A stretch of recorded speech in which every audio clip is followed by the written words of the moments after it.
Hello and welcome back to the Awakening Philosophy podcast. My name is Jed and we are in the Philosophical Midwifery book today. We had a huge stream yesterday. We had like 3 or 4 different people in the stream talking, asking questions, sharing their experiences, even doing their best to practice the dialectic, which is what we're here for. Literally, what we have been discovering in our reading is that we are here to practice, to learn, practice, and ideally master in a way that it bakes into our souls this strange thing called the dialectic. Wow.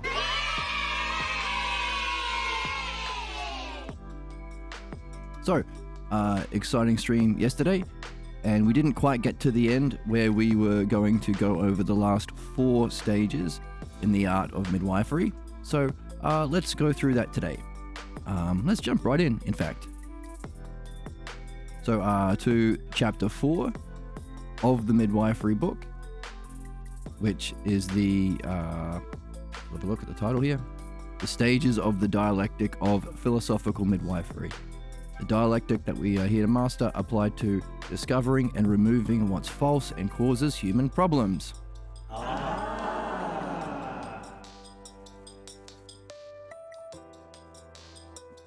I hope you have your coffee, your philosophy juice. I've got my philosophy stuffy here, keeping me company. Let's jump in.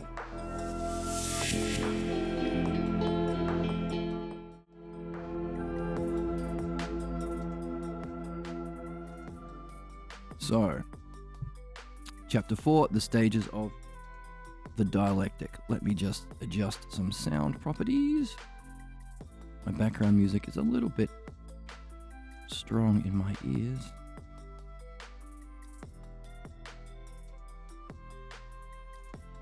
There's one here. There we go.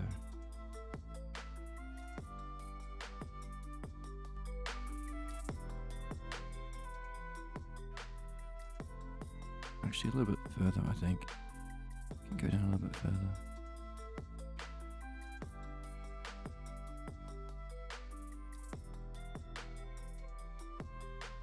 There we go. There we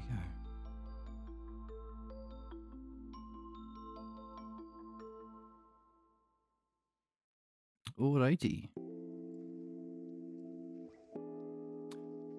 So, as we read last time, the pathologos has a structure, a function, and a goal. That's the same in all pathologos problems. So there is a goal that the pathologos leads us towards, which is interesting. So that would mean that part of our discovery of what exactly keeps us chained to our problems and our ignorance involves understanding where we're being led to. What is the goal? Let's keep that in mind as we continue to read. So, the first part, come in with a problem. Describe your problem, eh? Let's actually look at the board, because we were developing a model of it mapped against the dialectic somewhere.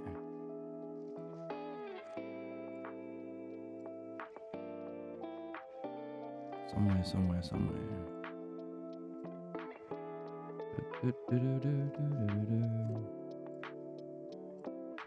Where is it?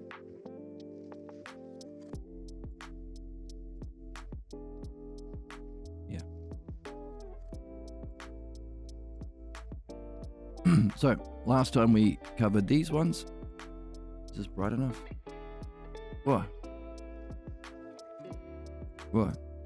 Wait.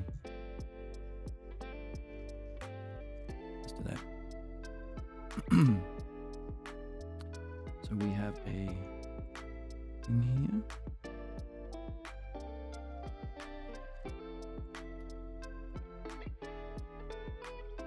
The first 4 in the definition category. Can we define a problem?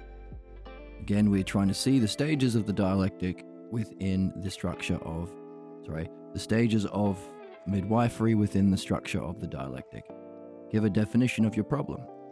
Give a demonstration of it, a couple, a few. Make sure it's a kind of problem that repeats. Let's further explore this problem in different contexts. Others to others, others to others. That's division. And then from those divisions, can we find some repeating ideas and themes that we can synthesize into a new understanding of what actually causes your problems? It isn't because you suck.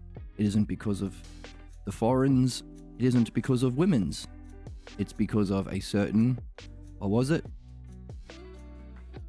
Let's see in the book. Negative thoughts, feelings, inappropriate actions, making failure inevitable. Okay. So that's the conclusion we come to. I should probably move my camera, my webcam slightly, because it makes me look a little bit cross-eyed. I'm looking at here. I should be looking up here. Okay. So that's D, stage D. You see that your problems are understandable, and it's actually because of negative thoughts, feelings, and inappropriate action, making failures inevitable.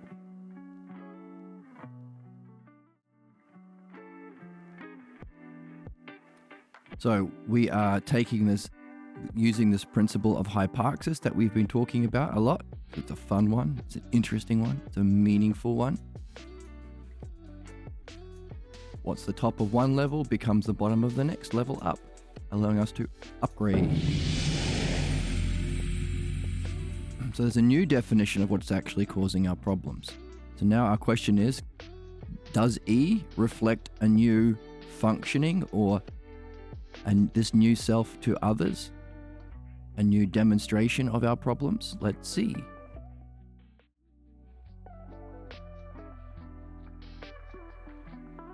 After discussing the role this particular state of mind. State of mind.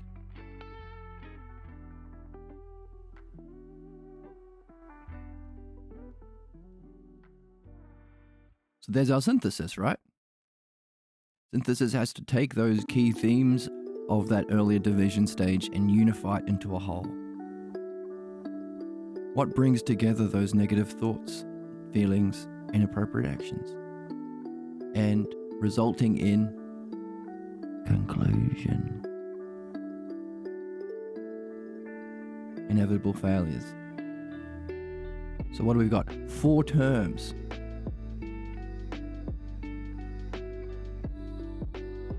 If we find a set of 4 terms somewhere, what do we want to do to have a bit of fun?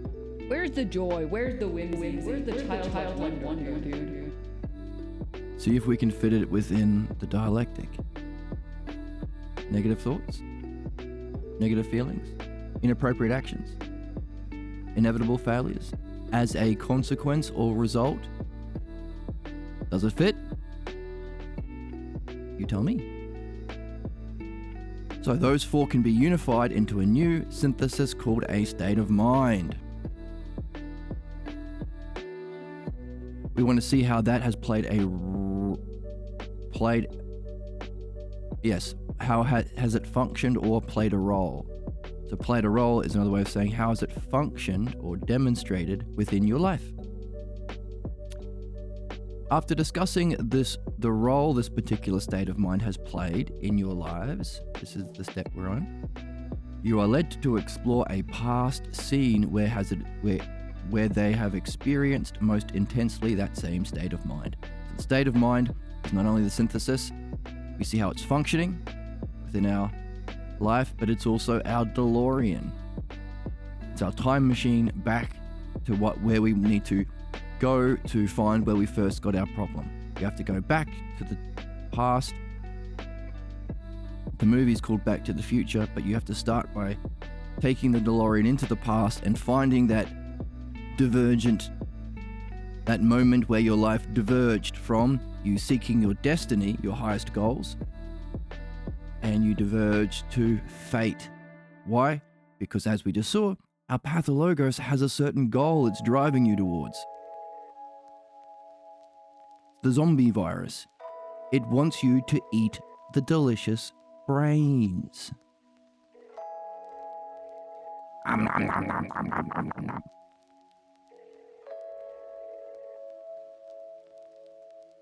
Now, we want to find out what the brains represent, which is mythology.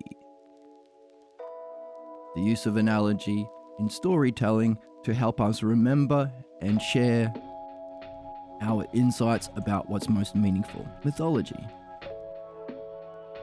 The fourth part of what we're doing here. Philosophy, midwifery, dream analysis, and mythology. Now, we haven't done dream analysis for a while, and we haven't done philosophy for a bit too. We've been kind of focused on this midwifery because this is a super interesting chapter. But hopefully within the next short amount of time, we'll get into a new text, a new philosophy dialogue. I'm still wondering what one we should do. I'm leaning heavily towards Jesus and Socrates, a dialogue in heaven. That'll be fun. So, take that state of mind and trace it back through your past to explore a past scene where you experienced it most intensely. It may be difficult to identify that state of mind because it's often a common state of mind, part of the background, or continuously experienced. That's not unusual. Make sure they know that so they don't blame themselves or give up on the process. If that happens, find more examples in your present, in play and at work, to get more familiar with this certain state of mind. So we're becoming really familiar with a certain state of mind that causes our problems. When do we go goblin mode or beast mode? Now, of course, goblin mode is a reference to a current figure who is clearly in his pathologo state and lashing out against the most good and rational people in his lives. So that's a little hop reference. But I remember a little personal story for fun for everybody in the chat. Going to America to study dream analysis and being in a room with the author, Pierre Grimes. And there was someone who was a boyfriend or dating someone who was more familiar with dream analysis, and he was there. And it's a room like a very spiritual retreat place. Essalon, you might be familiar with it. I think it's heavily corporatized now because, capitalism destroys everything. But back then it was a little bit more, peaceful, serene. We were in a hall full of pillows. And this one guy, new to it, you could tell, put his hand up and said, what about going beast mode? Should we go beast mode? And now I found this hilarious because the room was like filled up with a lot of older women and pillows, and he was a big African-American guy, and saying to this 80-something-year-old man, should we go beast mode? I was sitting there talking to myself saying, please don't go beast. I don't know what beast mode is, but please don't go beast mode. I have since learned more about what beast mode means. I think it's a reference to a NFL player, a very good running back who would go beast mode. Anyway, please don't go beast mode. I was thinking to myself, this is not the place for beast mode. But it was also a funny story to point to a certain state of mind that people can think is good, is strong, is knowing, is powerful, but actually it's the state of mind that causes them to act inappropriately. It would be very inappropriate for him to do whatever is involved in beast mode in this carpeted hall overlooking a bluff built on some spiritual place where people were doing yoga out on the other side and doing special healing meditation on the other side of the commune or whatever it was, with all these old ladies. No, it would be a very inappropriate source of actions. The thoughts probably accompanied with beast mode would be very inappropriate. The feeling, he would think he's being powerful, but blah, blah, blah, blah. And it would cause a failure for him to actually learn dream analysis, which we were there to do. So,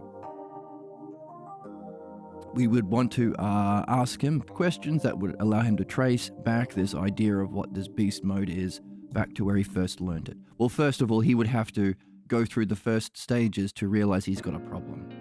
Every time I'm trying to learn something, I spaz out and go beast mode. So that would be the first sections of this. Okay, so we want to use that state. Hey, welcome, Fly. Welcome, welcome, welcome. Dancing emoji. Lovely.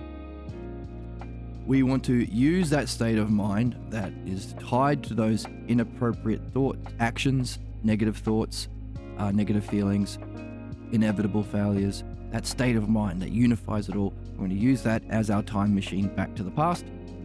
If you can't, look at more examples in the present. Oh, sure. Shoot a question. Please do.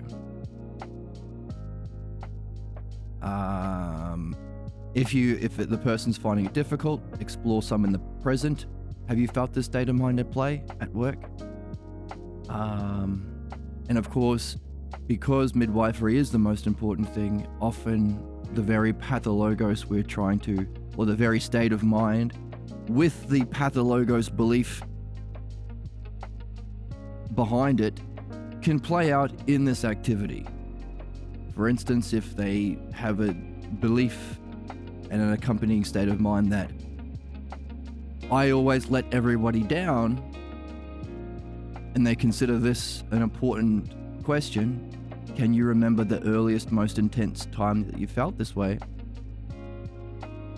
They could feel, well, if I don't remember it, I could be letting him down and letting everybody in the room down if it's a group, if people are, because it's a fun thing to do as a group as well. Then they might be blocked. So the midwife can decide to explore the obstacle itself as a manifestation of the pathologos. Or you could bring in a third party, or you can maybe use some techniques to sidestep it temporarily. So some people with some training in various psychotherapy can be good for that. Temporary sidestepping. Yeah, that's E. Or the demonstration. So this new definition, what's actually the definition of your problems? This state of mind. How does it function? All the way through your past. And we want to take this DeLorean time machine back to the past, where we meet the doc, and he says Great Scots, and we find where we first learned it, where we first played guitar and made out with our mother. From that movie. What was the point to own Hassan Piker? Now, I have a very awesome and cool YouTube video on my YouTube page where I do a brutal takedown of the popular Twitch streamer and extreme leftist Hassan Piker. When I recorded it about a week ago, he was on he was doing an interview with The Majority Report starring Emma. What feminists want is to specifically ruin your life. she shares pearls of wisdom like that on the Majority Report. That's a really, really cool YouTube channel. You can check that out. I think they also stream on Twitch now.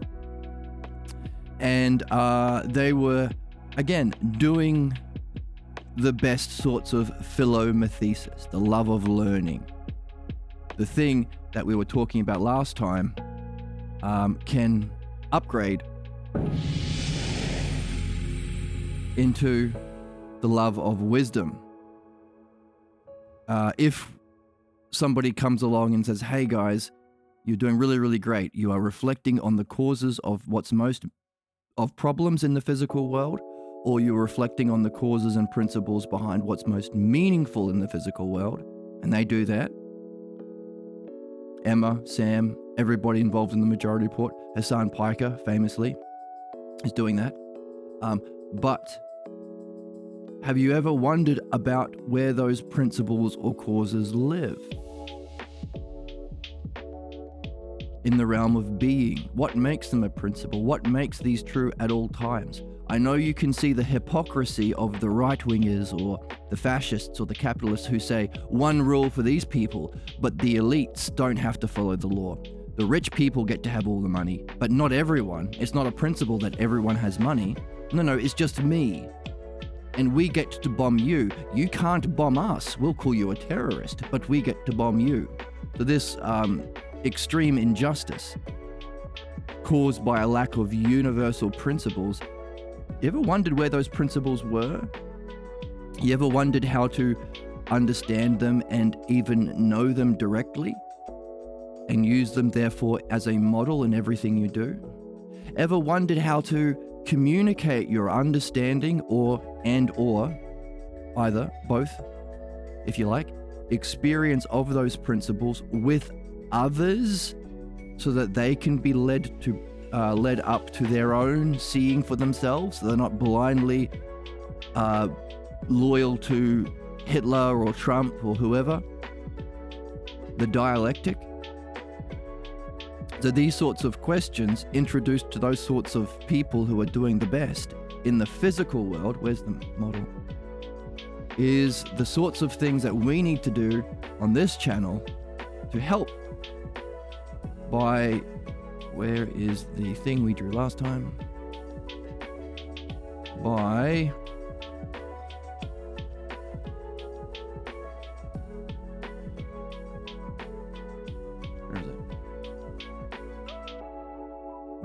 introducing them into philosophy. Philosophy, philos sophia, is the love of wisdom. That's the understanding and experience of that which is eternal, including the causes and principles for what we follow here to live a good life, but is also necessary for benefiting. Because to benefit means to help people become what's good. And the good itself is one of the aspects of the realm of being. Where did I draw it? I need to start a new board, I think. I've got so many notes on this one.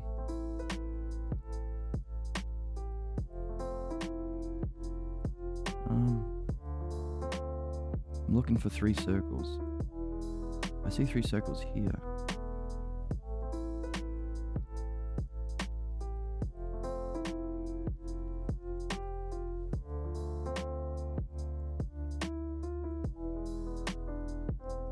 Alright, we'll just use this one for now. So, in the Phaedo that we read the second last book, we just finished the Meno, but the Phaedo was before that. Socrates says, hey, when I was at school, I found, let me just finish, I'll go through the chat before I answer your question. I got halfway through it and I started to answer. So just real quick, I did a video that sort of summarized what we have been learning and seeing and putting together on this channel for the last year or so into a single video to just provide the background needed to address for ourselves what Hassan was saying on that in that interview on the Majority Report. Because in that interview, he noticed something. He said, "Oh, it seems that the people who are supporting the fascists, like the right-wingers, are stuck in a way of thinking of us versus them. And these people who are trying to exploit them to get them to side with the billionaires and the murderers and the child rapists and so on, are using that way of thinking, us versus them, by saying, hey, you know who's the bad guys? You know who is the them? The immigrants, or the brown people, or women, or the poor. So you should hate them, and they can't be reasoned with because there's no reasoning involved with evil. You just have to hate them and kill them." And he recognized this, which was a good insight. So what we did is we used the first half or the first 3/4 of that video, the information, to understand exactly what he was seeing. What was he seeing? To judge his diagnosis of the problem. Then Hassan offered a remedy or a prescription, or after diagnosing the problem, the doctor has to prescribe a remedy, a solution. So we used our understanding of everything we've learnt so far in the art of philodianoia to judge his prescription as well, his remedy, to see how good it was. Understand it within a greater whole. This is something he offered. Here are all of the possible solutions. This is what Hassan offered. So we can judge whether or not it was a good solution or not. So we judged his diagnosis, we judged his solution. But then we looked at whether or not it works. Does it work? And it doesn't. Hassan's solution doesn't work. It can't work. So we used all that understanding. Yes, it was a long introduction. It was 6 hours. But hey, 6 hours is pretty good considering it's a summary of a year and a half or 2 years' work. And by the way, Hassan himself streams for like 12 hours a day. So if he can stream for 12 hours a day, I think he can sit through 6 hours. And it's me, and it's fun, and we have soundboards like this. Freaks. We have Emma saying freaks, and we have... Unbelievable sluts these days. we have the Oracle saying unbelievable sluts these days. That's funny. And we have... yeah, that's about all. We have stuffies. And we dance sometimes. So, yeah, 6 hours, but half of as long as he streams in one day. So I think he can do it. He's a big boy.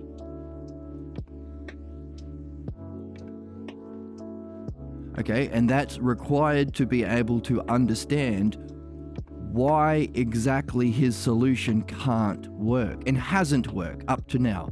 It's a problem.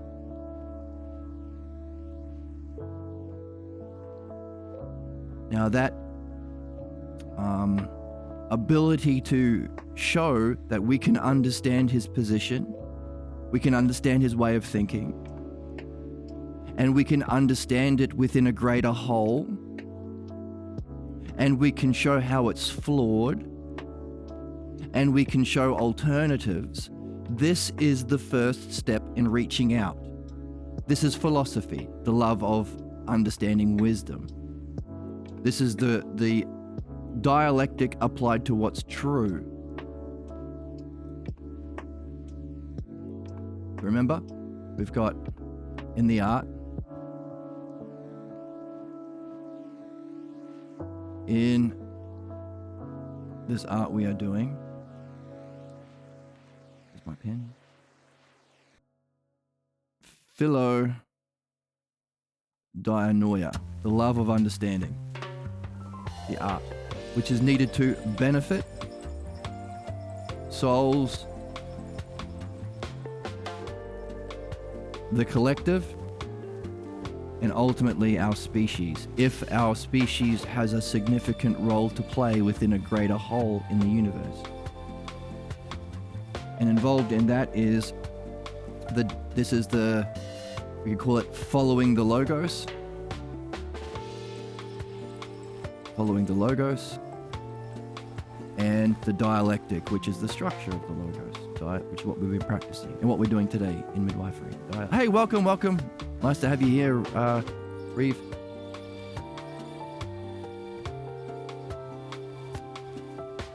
So, there are 4 aspects in that. Apply it to what's true, which is what I just described, which is our showing an understanding of the parts and whole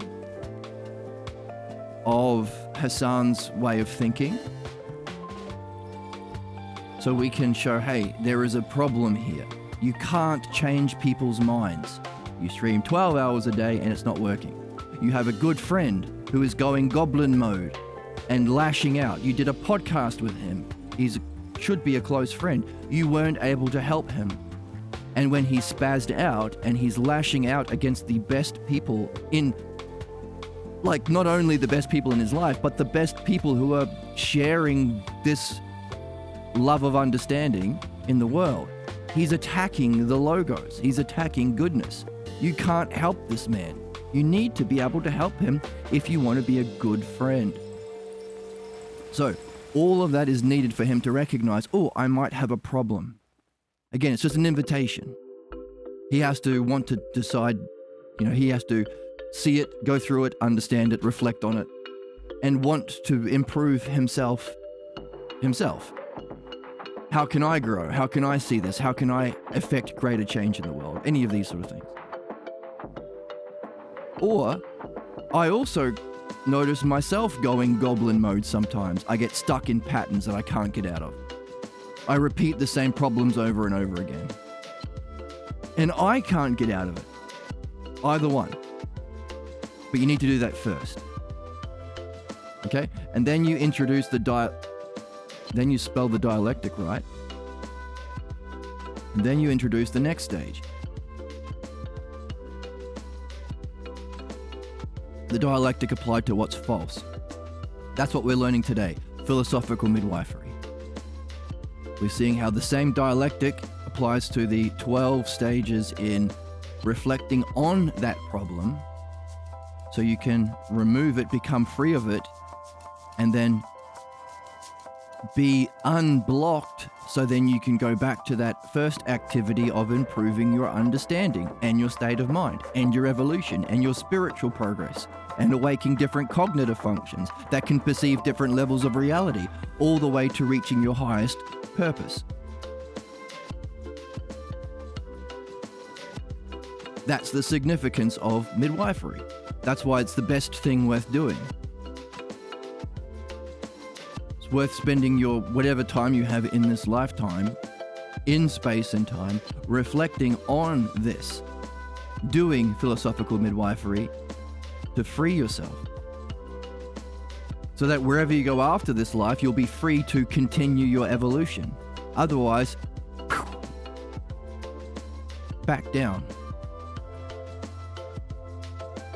Maybe into a worse life than even being a human. This is what Socrates covers in the Phaedo, by the way. Because this midwifery allows you to escape the chains of your own suffering in this life, but also, Socrates said, escape the prison of reincarnation. Okay? And then also involved in this art of philodianoia is, hey, it wouldn't be much of a block if it was that easy to remove. So what we've been reading in the midwifery series on this channel is the pathologos itself has certain qualities. One of those qualities is amnesia. You forget that you're stuck in a loop. You forget how it's played a role in your past. And that's what we've been doing today. We just saw stage E, A, B, C, D, E. The fifth stage in midwifery is Can you remember an earlier time when you had that state of mind? When was it most intense? It's hard because amnesia is a quality. That's what we were just talking about right before we got this question. So if that's the case, if we have a block to not only reaching our goals, but a block to remembering the role a state of mind has played out in our life, remembering where we first got it, a block from any evidence or reason showing that this block is a block, we think it's real. It's the everyday background of our life. It's just normal. How can you say that I've got a problem? That's crazy. Well, that's the thing. We are not saying you have a problem. You can see you have a problem because the first thing we did was this. This was the reasoning about where the block is. We're not just blaming you or throwing stones at you or making you feel bad. We're showing that there is this way of understanding that's open to everyone that you can have, and it will allow you to function better, to diagnose problems better, to offer solutions better, and to share those solutions with everybody and make change. 1, 2, 3, 4. It's rational. It's just objective. It's for everybody. It's fun. Where's the joy? Where's the whimsy? Where's the childlike wonder, dude? You can't just say, you got a problem. Yeah, no shit, everyone's got a problem. That's why we're human beings. It's part of being a human being. You get a pathologos. It's just the deal for being here. And yes, it's the cause of our irrationality and immaturity, both to ourselves, to the collective, and to our species, which is why we're just saying it now. It used to be a secret teaching, an esoteric teaching, a Gnostic initiation, because the pathologos functions to attack the logos. Hassan's friend is attacking people, attacking reason, attacking truth, and justifying genocides and shit, which are rationally immature and harmful.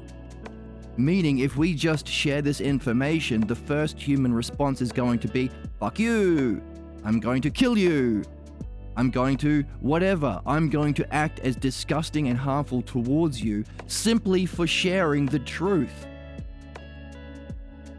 That's why Socrates, who was saying this 2,500 years ago, was murdered. And that's why we're in the predicament we're in. We killed Socrates instead of learning from him. But the reason why we're not making it a secret teaching anymore is because we don't have time. We can play out the implications of our pathologos to the destruction not only of hundreds of thousands of children in Palestine, not only to every culture doing a genocide, destroying everyone through capitalism, but to our whole species. We can end. There have been many species on this planet who have gone extinct. We're in line to be then just another number, the next in line for extinction. That's why we're just telling the truth here. That's it. We're telling the truth. We're teaching people how to think. We're teaching people how to read. Really, we're teaching people how to read because all of these insights have already been said. The book is written by Pierre Grimes for midwifery. The book about the truth, about the following the logos to reach the higher levels of being and knowing, that's Socrates. Is already written. And by the way, philosophical midwifery and dream analysis was already talked about by Socrates, and before him even Homer.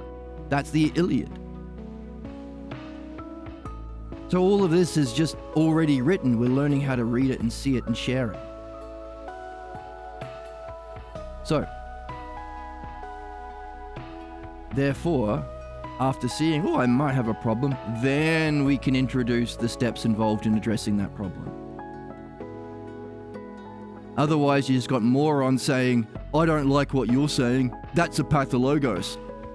That's cruel and stupid and mean. It's not an I win an argument button. You need to do the first thing. That's why it was a 6-hour introduction. Can't just say, you got a problem. Owned. Can't do that. That's not going to help anyone. It's not fair. By the way, once they have realized, oh hell, there is an art to actually removing problems, and this is necessary because after we've identified Hassan's way of thinking, the way of thinking that he has diagnosed as wrong, and his possible remedy, we've said, hey, the problem is no one's going to change. You can't. There is a certain,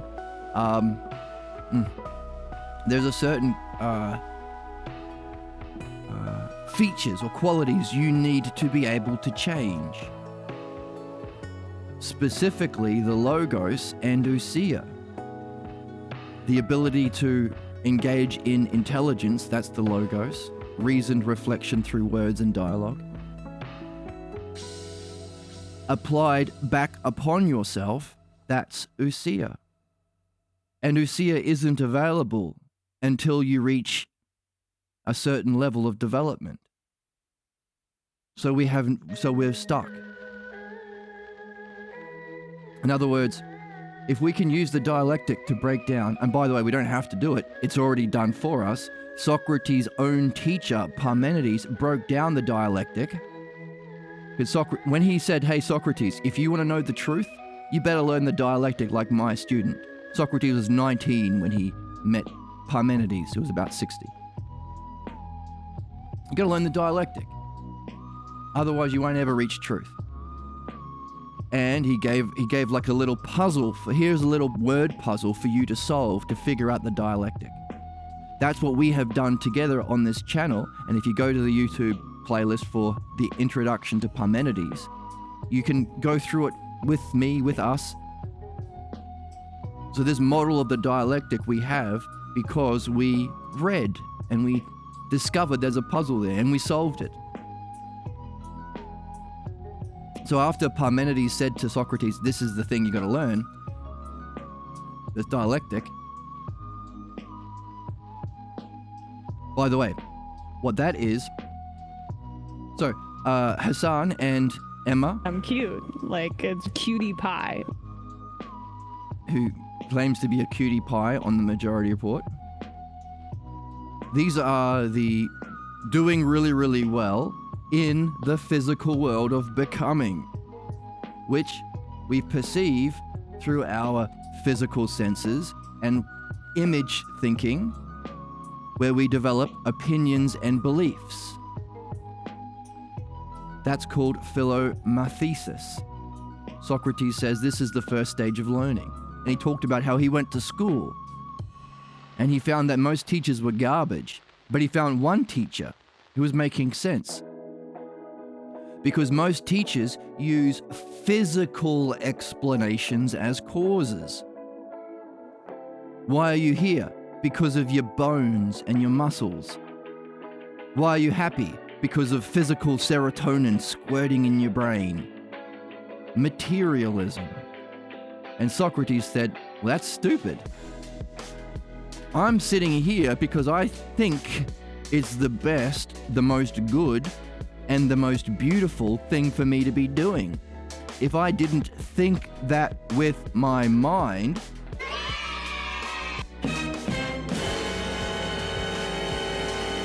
these bones and muscles will be boning themselves and muscling themselves somewhere else.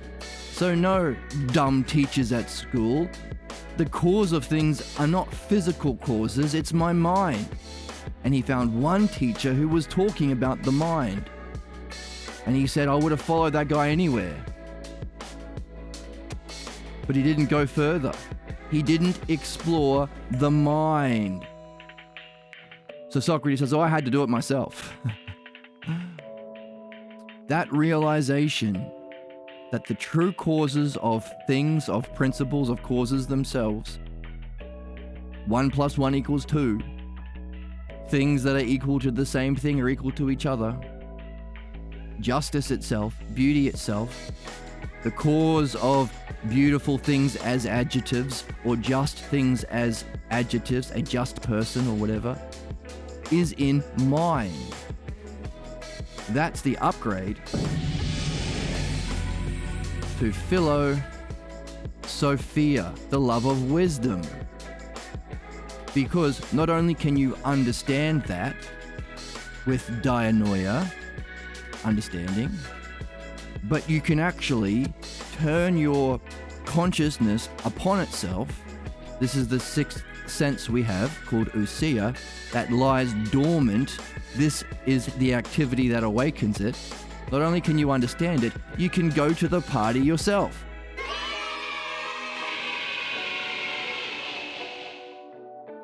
If there's such a thing called beauty itself and it's experienced as pure bliss, don't you want to go there as well? Or do you just want to hear about it? Like the capitalist billionaires. Oh, no, we get to live in the world. We get to travel around the world. We get to eat the best food. You workers can fucking shut up and just hear about it. You can watch us do it on TV. You can watch the Kardashians live a life. You have to work for us. That's fucking stupid and mean and irrational. And why? Similarly, you don't just want to hear about, or you don't even just want to understand it. Of course, you have to start with right opinions. That's why we read Socrates. You have to be addressing any block along the way. That's why we do midwifery. But you take those right opinions and you nail them down into understanding. And the activity of doing that is the conditions for going to the party yourself. That's wisdom. That's eternal. That's for everyone. Everyone can play. No need for divisions. Anyone who has language and self-reflection can play. That means every human being and a lot of animals, like Bunny the talking dog.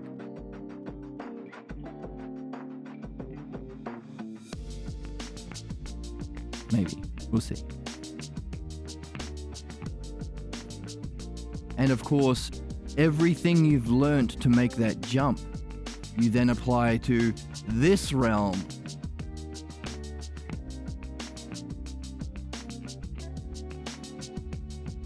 And that awakens the next level, philophronesis.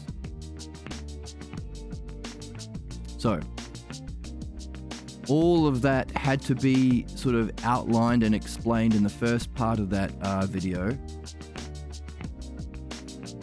to give the background to epically own Hassan.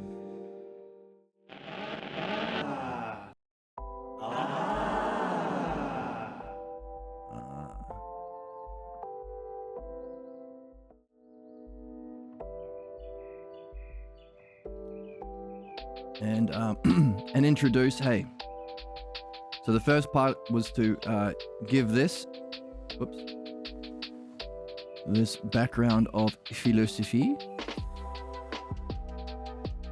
and then to introduce the fact that, hey, even if your diagnosis was right, you can't help anybody. Because the qualities needed to make a jump to a new level of thinking and seeing, even the one you're on, if Hassan is looking down at someone at a lower level, to be able to jump to a higher level of thinking, being, states of mind, and functioning, requires certain qualities, logos and ousia, that you don't get until you cross this line. Logos is the intelligible structure of the realm of being. Ousia is the essence or nature of that realm. Meaning all of us, we humans here, are stuck. We can't progress. So even if he was right that people are stuck in a us versus them way of thinking, red versus blue, Democrats versus Republicans, Jews versus Palestinians, even if he was right. To upgrade to a new level of thinking is not available.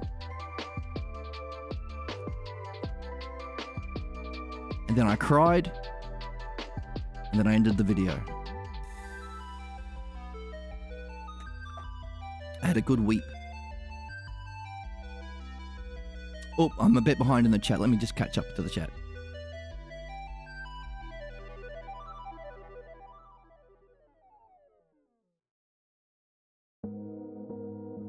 Oh, you're looking for the Hassan takedown. Oh, it's on my YouTube page. Did you find it?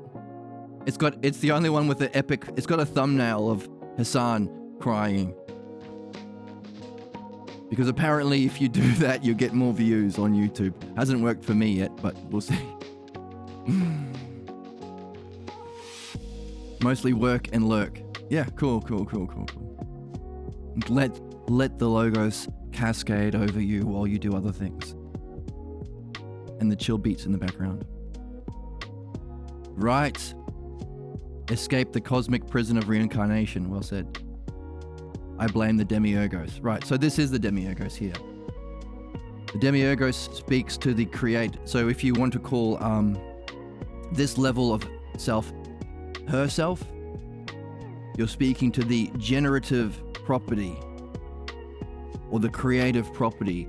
The demiurgos is the way that this is the functioning of this realm to create the physical realm, which is like this. But every level of creation, you're less like the creator. So you make a painting, it's going to be like you, but not quite like you. It's going to be less a little bit. Yeah, good joke.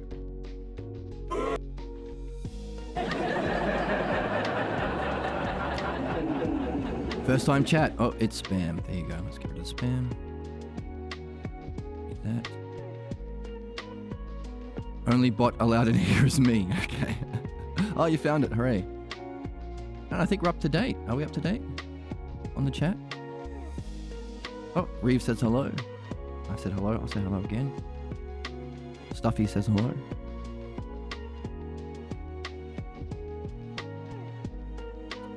Yeah, so even if Hassan's diagnosis was right and his remedy was right, doesn't mean anything because we're stuck. Because the very qualities you need to make a what's called an incommensurate jump, the way of thinking through your senses, through your... Oops. Let me move this in a little bit. My board's going off the side. The way that you make a jump, sorry, the way of thinking in the physical world, through opinions, through beliefs, through image thinking, people moved by shapes and colors, that's not the same thing you use to perceive this realm. It's a different thing, perceived in a different way. Like you can't see sound. You can't hear colors. A different sense organ is required. That's these guys. But they live here. That's one of the puzzles in the Parmenides. Parmenides goes into great depth to explain the 9 hypotheses, the 1, 2, 3, 4, 5, 6, 7, 8, 9 levels of human development, spiritual in growth, or ways of thinking and states of mind and functioning and success or failure in your activity. Those 4 things we're looking at right now: states of mind, thinking, functioning, and whether or not you succeed or fail at your goal. Each of them are tied to a different level. For example, a nihilist thinks that there is nothing. There's not even the realm of there's no realm of being and there's no self, but there's not even the physical world. Even that's an illusion. Even that's the matrix. You don't exist. I don't even exist. It's all just nothing. Nihilism. That's the lowest way of thinking a human being or a sentient being can have, which will have an accompanying state of mind. You'd feel sad. Feel sad and lonely and depressed and isolated.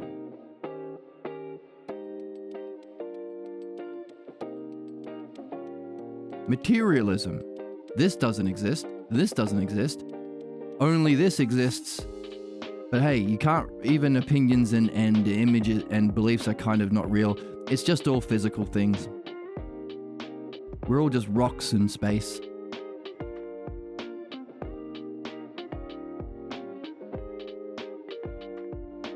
So what? So every level of thinking is different and requires certain things to jump to the next one. For example, nihilism requires you guys. If you find someone in this nihilistic way of being, it requires another human being to say, hey, listen, let's chat. And this may be the first time anybody's ever reached out to them in this way. And approach them with understanding. All they've got is hate or dismissal or apathy or indifference. Or maybe they're one of the groups that are blamed by the billionaire sadists who are telling us to blame each other and not take the money from them, which is our money that we need to live. No, let them hoard it all and play out their pathologos. Maybe they're one of the targeted people and all they've got is just irrational hatred and blame. But then there's someone like you guys who reach out and say, hey, let's chat. You can ask them questions that we're learning to do in midwifery. You don't have to force your opinions on them. I think your way of thinking is dumb and you're dumb. No. Just ask questions following a structure that we're learning today that is designed to help them give you the words or put the words on the table. Provide the material that they can puzzle about. It's like a Christopher Nolan movie where you watch the movie and you just use the contents of the movie to discover the puzzle and to solve the puzzle. Only the movie is their words.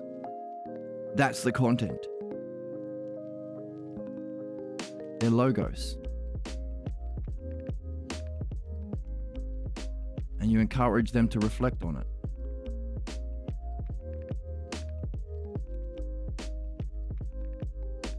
You can say things like, hey, this conversation we're having, do we understand each other? At least enough to talk? That's something. By the way, we're different from each other, right? Like you're not me. There's something that there's otherness, so at least there's a principle of otherness. That has to exist. Has it been a fun conversation? There's some sort of better state of mind or happiness or joy or whimsy. Where's the joy? Where's the whimsy? Where's the childlike wonder, dude? That kind of person, that kind of encounter is needed to move from nihilism to at least there's something.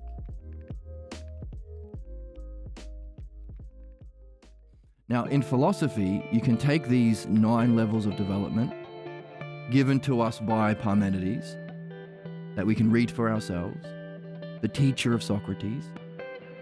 They call it the greatest book never read, because if we were reading it, we wouldn't have to go through things like the Nazis and the Crusades and the Dark Ages, because they are all just different ways of thinking that have their own problems. We don't have to. This is the thing. The dialectic is so important because you can play it out in dialogue.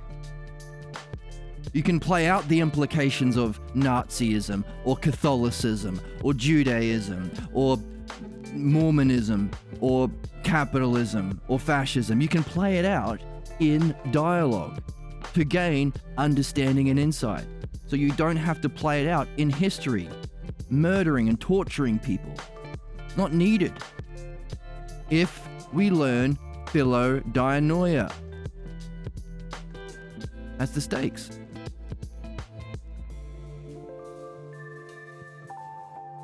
Hey, all right. I'll read it. Hey, in chat. Is it solipsistic in here, or is it just me?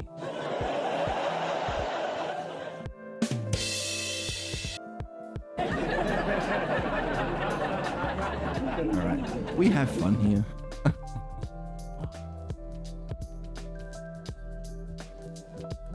Which is an important thing to point out.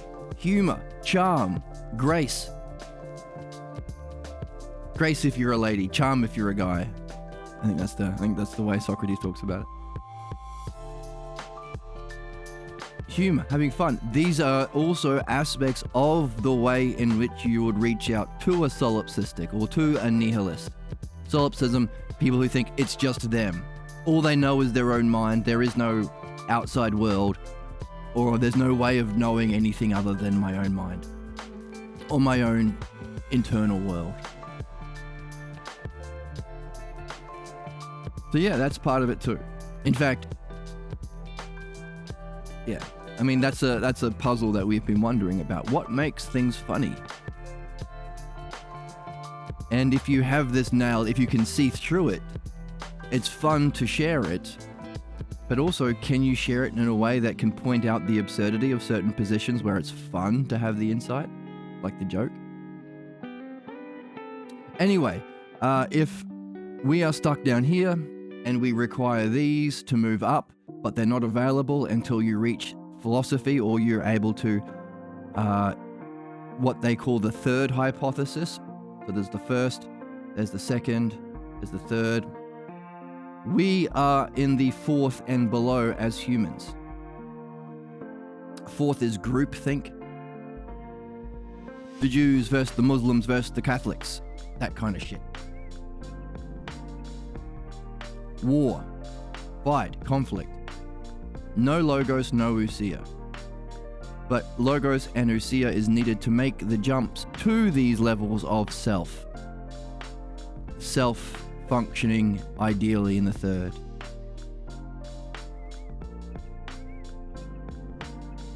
The pure experience of self-knowing itself in the second. In being. And the first hypothesis of Parmenides, that which is beyond and prior to even knowing.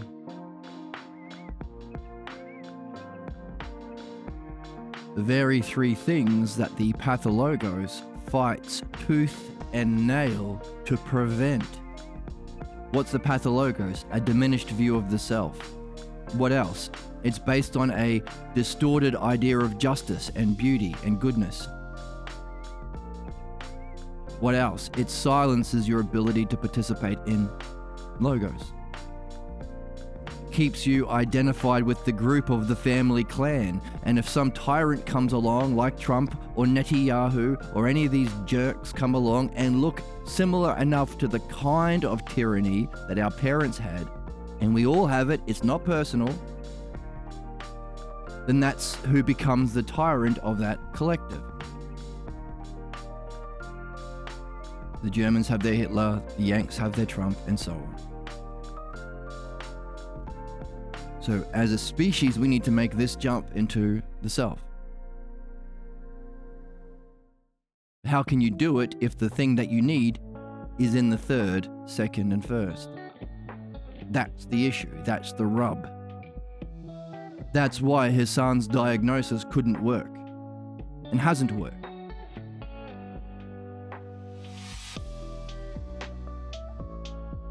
So we give up and we go home. Oh well.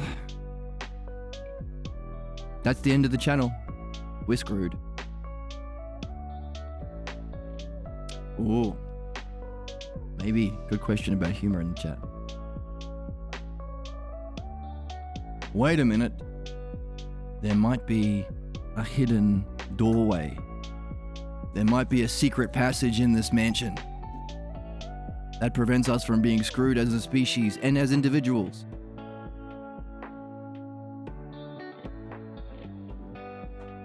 Where is the hidden doorway?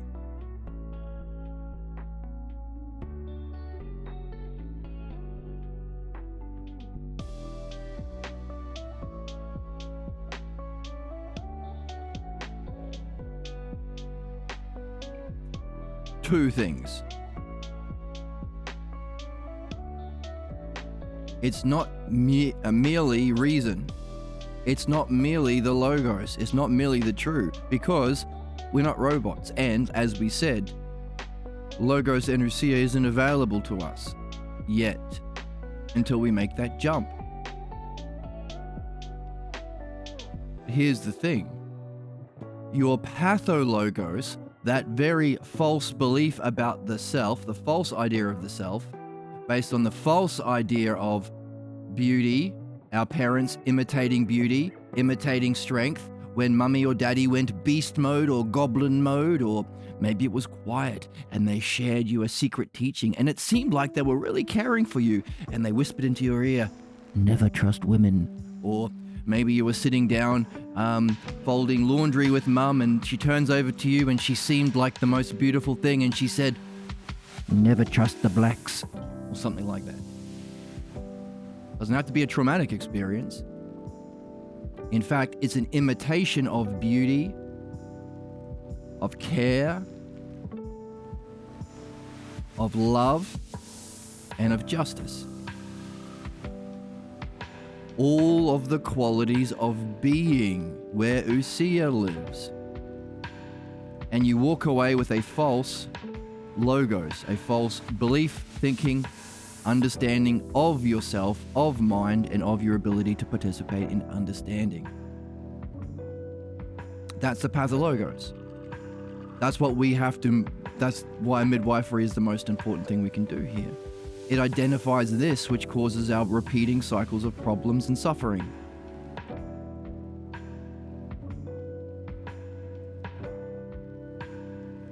Got plenty. Right, and that's another question. Do we have lots of pathologos, or do we have one? Do we have lots of manifestations? And if we have many aspects, do they fit together? Do they work together to sustain themselves? It's good questions in the chat. But here's the thing. If this is what motivates human beings, if this is what keeps us in a zombie state, in an NPC state, repeating the same stuff over and over and over again so you can predict exactly how their life's going to play out, that's fate, chained to fate. There has to be some kind of keeping it all together, like we were just saying, some kind of intelligence for this to function in some kind of rational way, to keep us stuck to our problems, to keep the same repeating thoughts, distractions, even our fantasies, ooh la la, our dreams, to keep it all together. Some kind of shallow pool of logos and Usia, of self-containing and intelligence to contain this false intelligibility, this false stagnant Usia. Meaning the very thing that we are blocked from reaching by being in the fourth hypothesis and below, we actually do have a little bit of in our pathologos, meaning the only way of making a change to a new way of thinking and being and functioning and then success in the world. Hassan, Sam and Emma, anybody, all of us, me and you, people in chat, Reeve, is midwifery. It's the activity of the dialectic that makes use of this pool of Usia and logos needed to make an incommensurate jump to a higher level of being. Necessarily. Now, the more that you get into this game, the more you can piece these right opinions from Socrates, from Parmenides, from Homer, who wrote the Iliad and Odyssey, from Dr. Pierre Grimes, piece that all together to see for yourself how and why it must necessarily and beautifully be so. That's understanding. That's dianoia. That's the game, philodianoia. No belief. You've got to start with some sort of trust to play the game, and we talked about that last time. To do math, you have to trust that 1 and 1 equals 2. You can't prove that. Kind of rational trust. But the thing is, with philosophy, you get to prove it. Because the whole goal is to transcend to higher cognitive functions and higher perceptions of reality in commensurate levels. In philosophy, you actually do get to prove 1 and 1 equals 2 because you actually get to go there. That's nous, that's Gnosticism, that's the spiritual experience. One of them. This is the other one. Up here.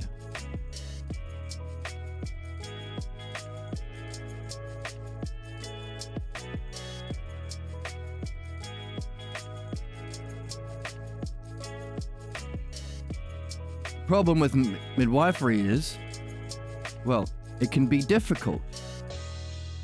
And there might be some things you are blocked from seeing. That might be necessary clues in solving your puzzle. I always think of Silent Hill and Resident Evil. I think they're fun games where you solve puzzles. Can be a bit scary, but still a lot of fun.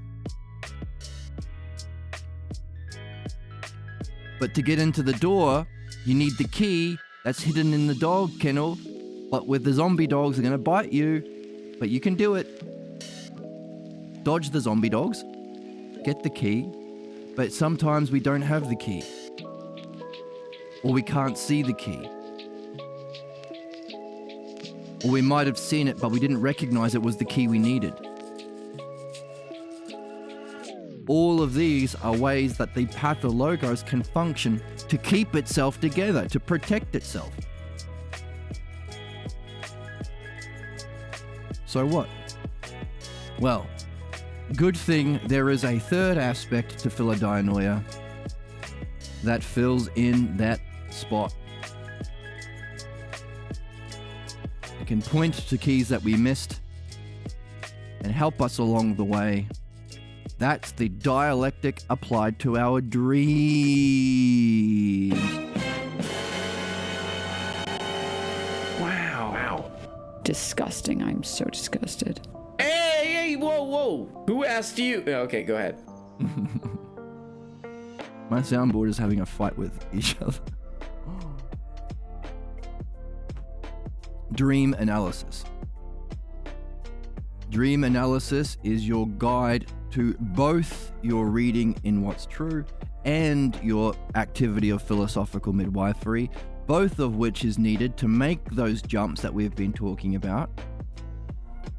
Dream analysis.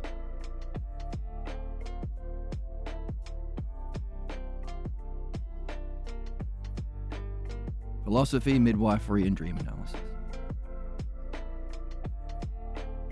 Right. So the thing is, in the chat, somebody was talking about the dream they had last night. Record it as soon as you wake up. That will give you the content. We don't want your interpretations of the content, and we don't want anything added after you've woken up. We want the dream material. Just like in philosophy, we don't interpret. We are learning how to read without interpretation. Same thing in midwifery. We don't interpret the words of the person. We don't have to act like we know anything. In fact, it's better to act like you don't know anything, but you're open and curious. Because you want to use the material itself. And your dreams are never literal. You dreamed about your girlfriend fooling around. It's not actually your girlfriend fooling around. It's clues about a certain state of mind. Certain way of functioning in your words and your activity, leading to certain successes or failures that has a history through your life. That your dreams are giving you clues about. And also, it's different from your everyday life because you're not just, your girlfriend isn't, not insecurities, pathologos. A certain idea of yourself that you don't know you're carrying, that is the main character, or the main character in your dreams is close enough to your false image of yourself that you get wrapped up in the movie. You never walk out of a movie of your dreams. You might walk out of a Tom Cruise or a Brad Pitt movie because you don't relate to the character. Never happens in your dreams. The dream master is therefore a master of art. Master of cinema.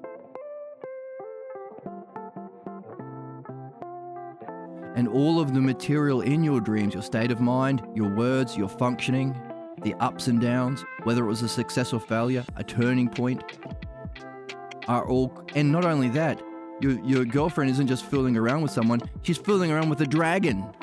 The dragon on the Titanic.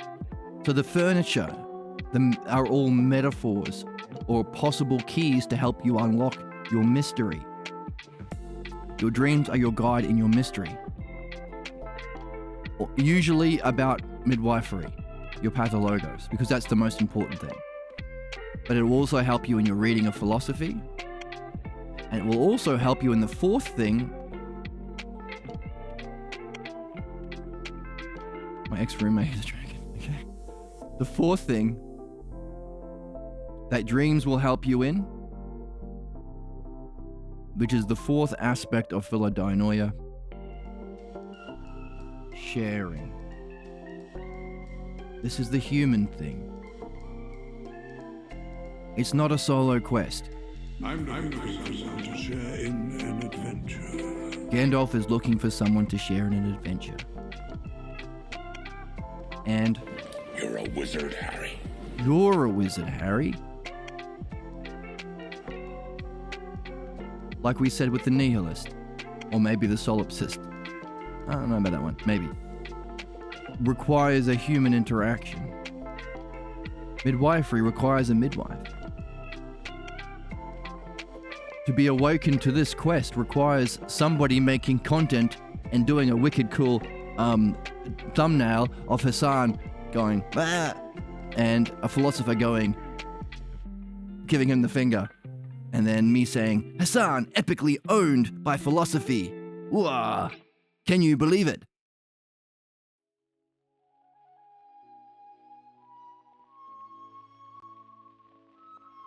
That's called mythology.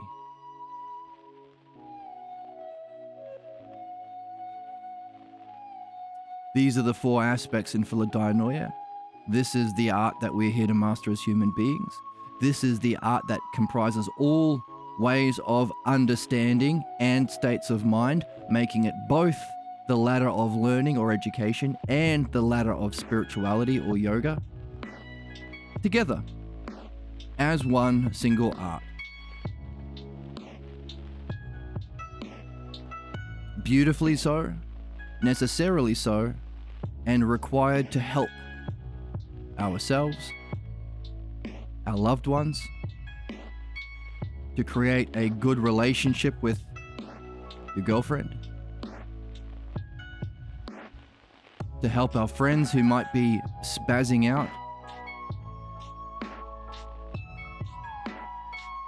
to put an end to genocide and suffering and tyranny, and to awaken us to our highest levels of self and being as individuals, as a collective, and maybe even as a species.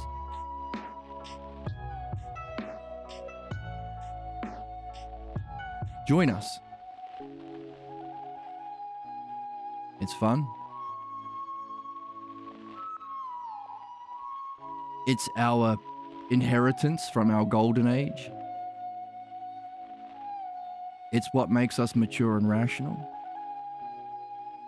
This is the introduction to joining the human race. Our evolution from barbarians that play out the implications of our pathologos without this kind of reflection to true human beings. And if you subscribe today, I will give you a discount. 10 easy payments of $49.99 to me. Pay for my lifestyle. I'm joking, of course. It's free. It's for everyone. It's just is. And you're welcome to help give me money so I can pay my greedy landlord. But that's incidental. Don't have to worry about that.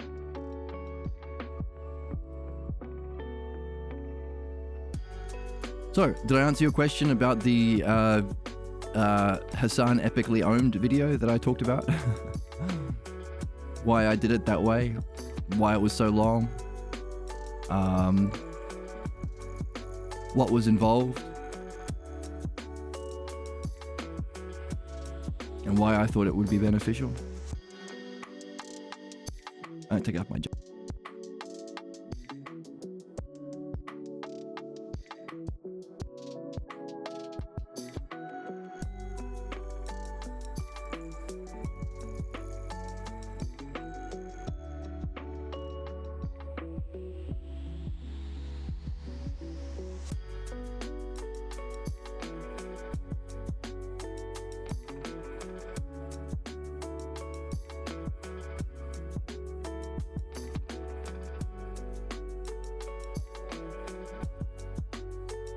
Cool.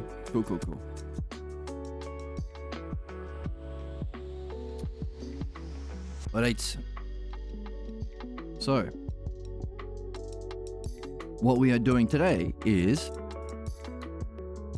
we are looking at this aspect in particular. And of course, because it's one art, anything we learn about the dialectic applied to midwifery, we can apply it to our reading to gain insight in our books, to apply it to our dreams to better understand the meaning of our dreams, and apply it to our creations to create better content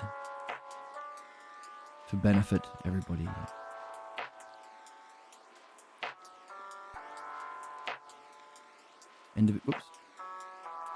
Individually, collectively, and maybe even as a race within the galaxy. Like Rick and Morty, but for reals.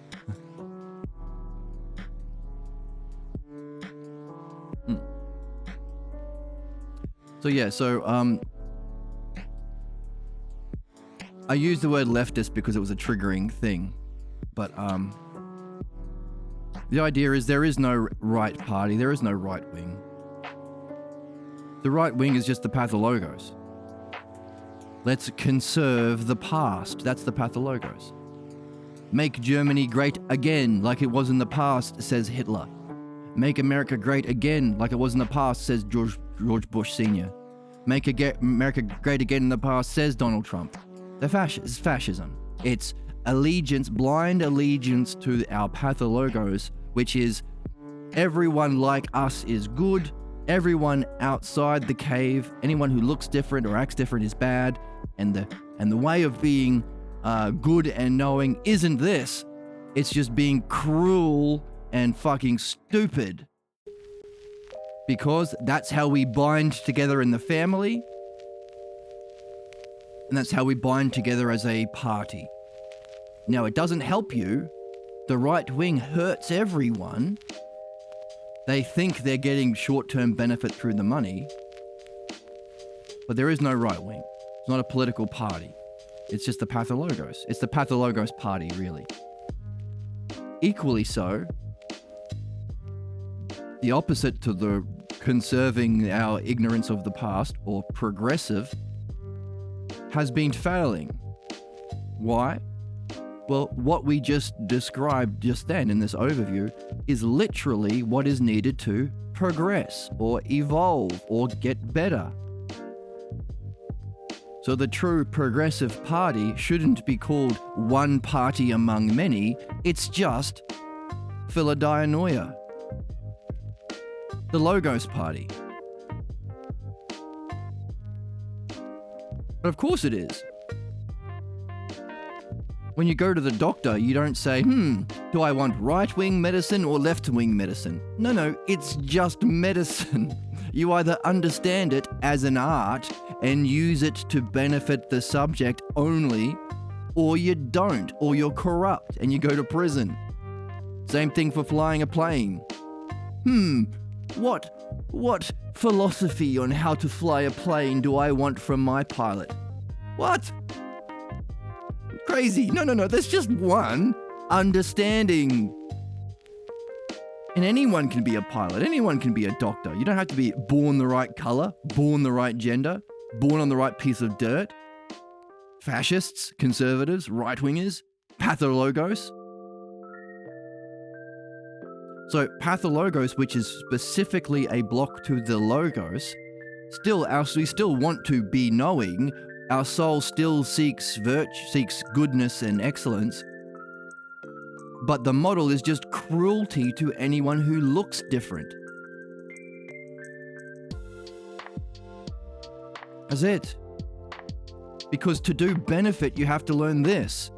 This takes work. And this is blocked from our pathologos. So how do you pretend to benefit? How do you pretend to be a knower? You abuse people. The same way you were abused when you were young. The same insults to you and yourself that you suffered in your pathologos, you imitate. And it's easy to imitate cruelty. That's Donald Trump. He's a very low intelligence, obviously. But he can be very, very cruel. People who don't share in the logos, people who don't have intelligence, confuse cruelty with benefit. Cruelty with knowingness, with wisdom. That's why humans are the fucking worst. The most ignorant act in the most cruel way and get sadistic pleasure because they think it's knowing. Human beings are the fucking worst. But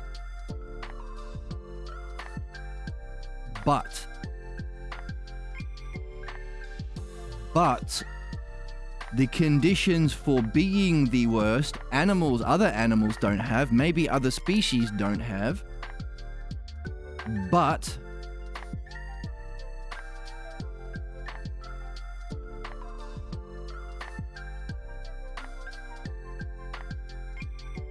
the conditions needed to be the fucking worst are also the exact same conditions needed to be the absolute best. That's the double-edged sword that we all picked to become human. In some level, there must have been some choice. Maybe. I mean, that's the Phaedo and the Republic. But ignore that whether or not we picked it. We're here now. However we got here, we're here now. Let's discuss that when we get into the Republic and other texts.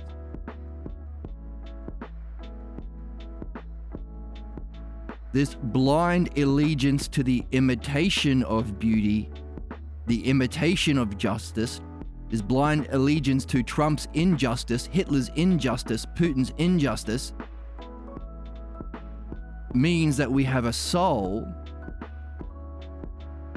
or some sort of psyche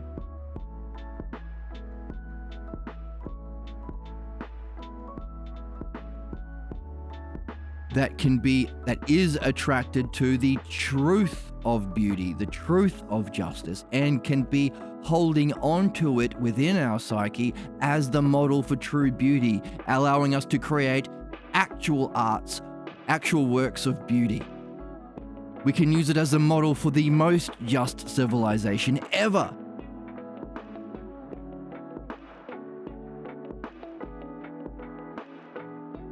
The pathologos behind all that is a false image of the self that dictates our whole lives. Meaning we're all zombies doing the worst, trying to eat the brains or the souls of other human beings. But that means we have something in our soul that means we can carry the truth about ourselves forever. We just have pretenders sitting on the throne. That's the essence of the video to Hassan. You can't help people develop towards the truth unless you're also doing this. Dream analysis and midwifery to discover the false pretenders sitting on the throne. You can't put the real king on the throne if there's another king sitting there. Gotta get him off. Rack off, king. You don't belong here. You're an imitator, you're a pretender.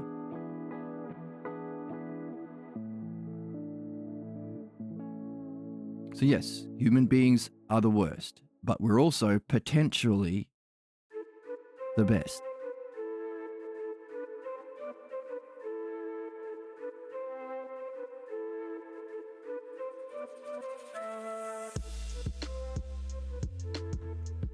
And if you're a follower to this channel, then you're one of the best.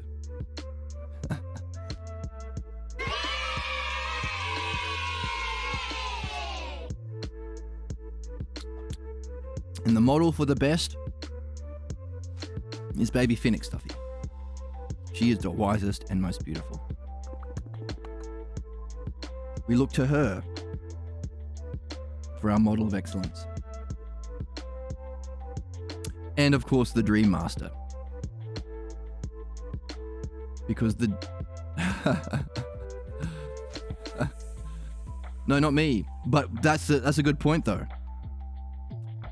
The people who we do reach out with this too, have the potential to be, the best leaders. But if they have any sort of sense, they'll say, Reeve laughs at you. They'll say, no way. I'm not an idiot. I know that the pathologos, hey, what do the fascists, who did the Nazis go after first? The intelligent people. The people with glasses. Who are the American Republicans, the pathologos party going after? The people they think are intelligent. The universities. The people in states where they have more intelligence, like more diversity and more care for people. California, New York.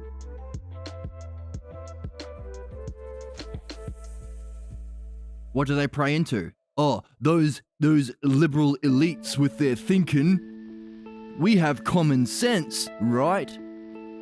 We have the pathologos, is what they're saying.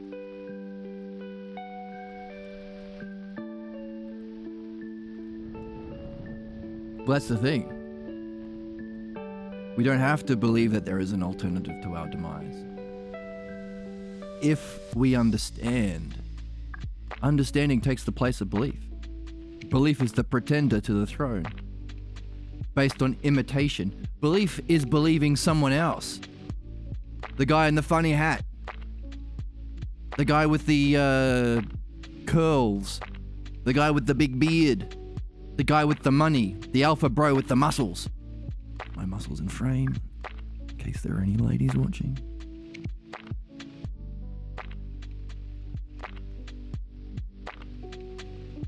You don't have to believe do you have to believe anyone else if you understand it for yourself? So what we're doing as we go through in understanding the nature of the pathologos, we're also asking, the fact that we have this pathologos, does it mean we have the conditions for our highest excellence baked into us? Such that we fall for the imitation of excellence and beauty so easily as children? Before we've awoken our logos and ousia to actually challenge? As soon as you get old enough to question your parents, no more pathologos, buddy.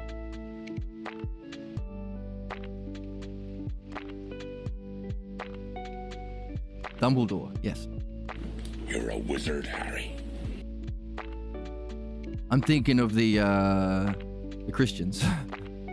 People they believe, the people with the biggest hat. Now, the royalty have the shiniest hats. And the Jewish have the hats with the curls, I think. Is that a hat? I don't know. I don't know much about that. But usually an indicator of who you have to blindly obey as a surrogate for your pathologos model in a tyranny or a belief-based system is the person with the funny hat. I mean, that seems to be what we figured out as human beings. The person with the biggest hat, that gets to be daddy or mummy.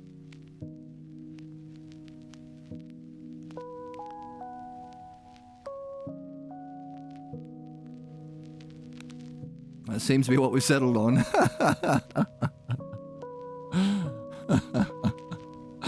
Oh, we are a silly bunch, aren't we?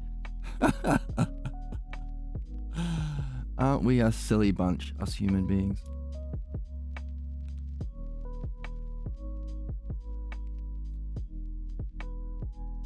Right, so I forgot what we were talking about. I got wrapped up in fashion. Right, but yeah, the functioning of our Dream Master, we also start with a kind of trust, but we apply the dialectic and then test our insights of our dream analysis through dianoia and dialectic into our lives to prove for ourselves. In the end, size matters. Oh no. I mean, make sure my biceps are looking big. Yeah, that seems to be, yeah. Shapes and colors, people. Image thinking.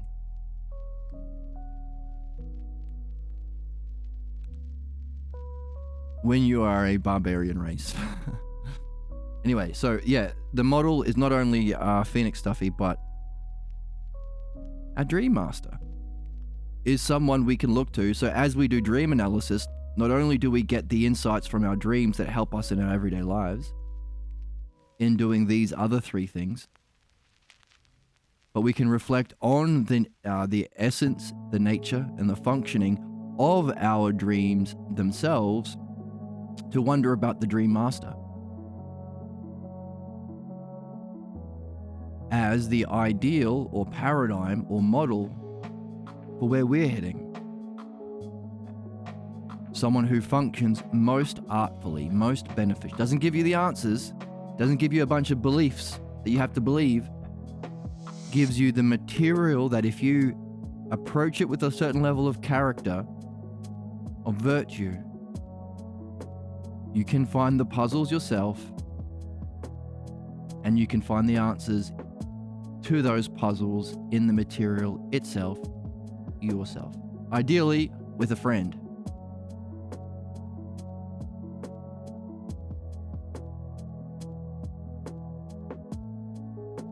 So, in learning how to be a midwife, we're also raising ourselves to the kind of functioning a Dream Master has. By the way, that's how Socrates talked as well, and that's how Plato wrote. So when we learn to read, we're learning to look for puzzles.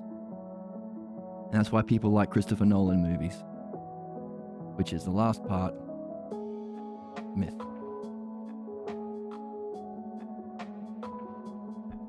So, if nobody watches that brutal takedown of Hassan Piker on that video, you all can just memorize everything we've talked about today and raid his stream and say, hey, listen,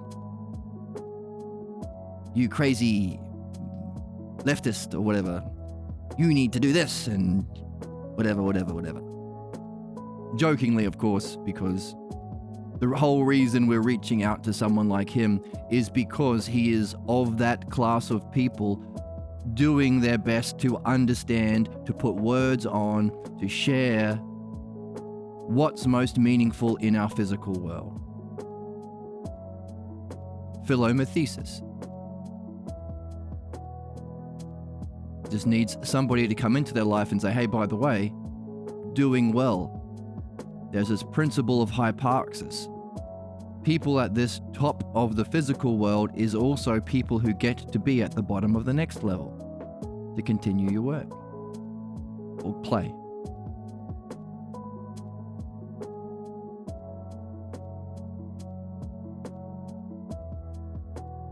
So with all that in mind, let's jump back into the book.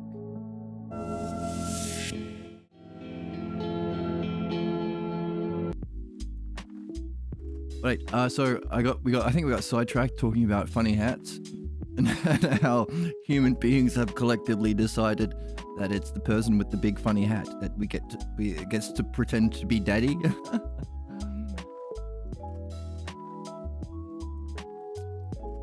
Yeah, no, that's good. I like there are a couple of, there are one or two streamers that I watch often, and I see how their chat gets to know each other and talk, and they seem really lovely. So hope to one day have a chat like them. But we're saying how one of the points is We want this way of being for all of us. We want to not have to sacrifice our life for survival under capitalism or fascism or anything like that as souls, but also we want to live in a nice place. We want everyone to be. It sucks that I walk to the shop every day and it's full of people living on the street because the landlords decide to double our rent and the politicians are all sociopaths as well, who don't seem to care.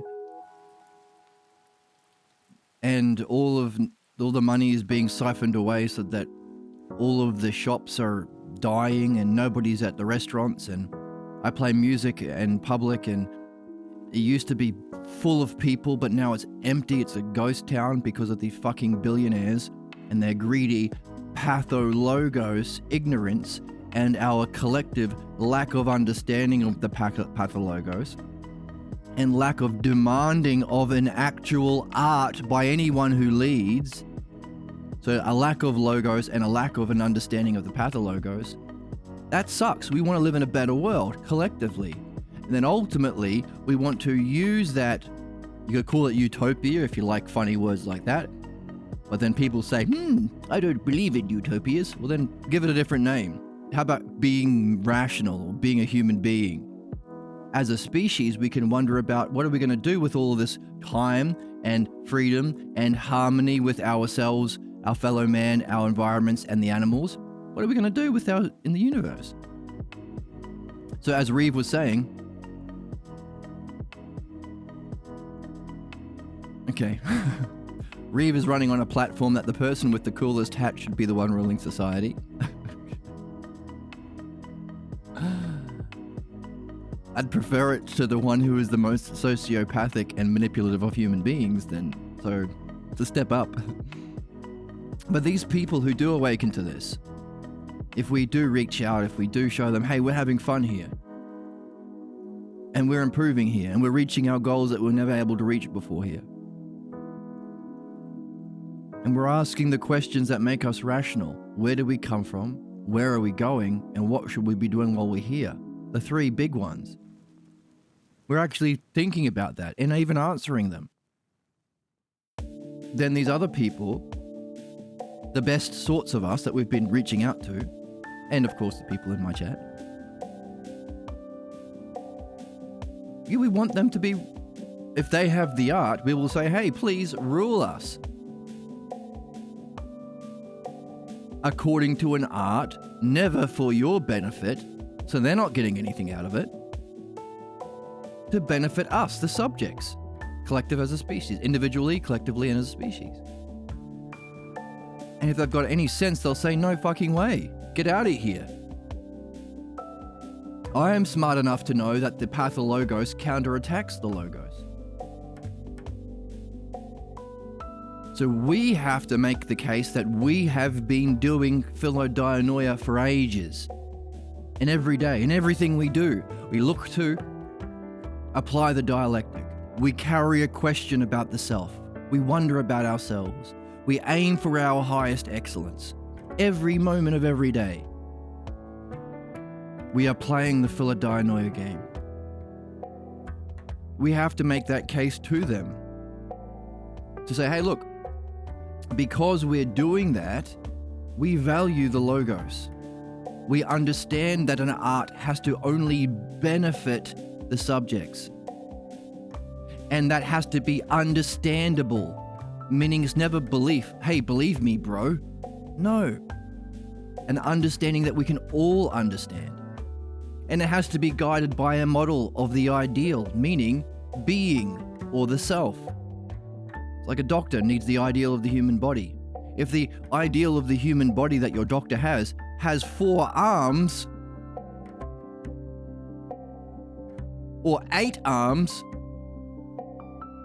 he's going to be a terrible doctor. Everyone who comes into his office is going to say, I see your problem. You are lacking in arms. Is that saying, if you're a hammer, every problem is a nail? Yes. Hitler's solution to every problem is to abuse them. Hitler's, Trump's, and so on and so on. If your doctor has that model, you're not seeing a doctor. You're seeing Dr. Octopus.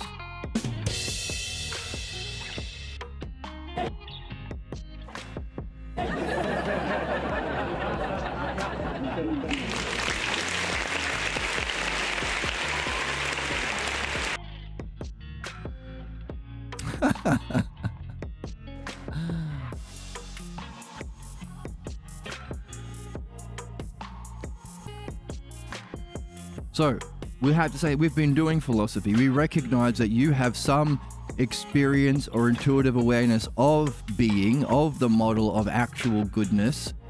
You have an understanding that it is in fact the self that is a reflection of, and you have some understanding in your back pocket to recognize the parts and guide the parts to the whole. Because we've been doing number one philosophy. And they'll still say, yeah, that's fine, but get out of here. Why would I? No, it's unsafe. We have to make the case. Oh, slow down. We've also been doing number two, midwifery. We recognize that humans can be the worst because of the pathologos. We recognize that any objection against the logos or any allegiance to the pathologos is bad. And we're familiar with it because we've been doing philodianoia every day. So we will recognize when we get mad at you irrationally. And we won't fall into groups aligned with that. Like a fascist or a right wing or a conservative. Again, it's just pathologos party. All of those words are just different words for the pathologos groups. So we promise we won't ever hurt you. We have to make this case to them. I have a Panama hat. Oh, what's a Panama hat?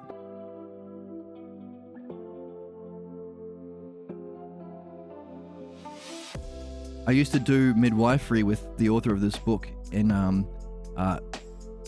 Panama Bread, a cafe chain in America. Panama Bread? That was funny.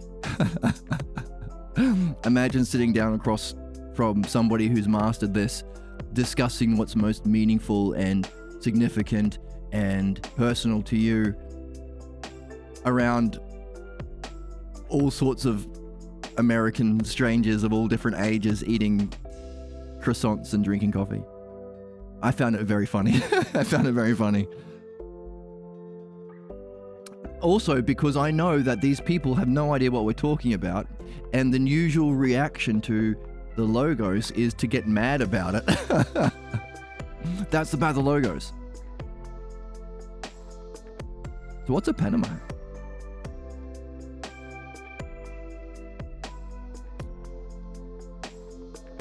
We have to make this case that we have been doing philodianoia as much as we can, seeking excellence in it as much as we can, for these people to actually accept the position that we are going to demand that they have, or strongly request that they take.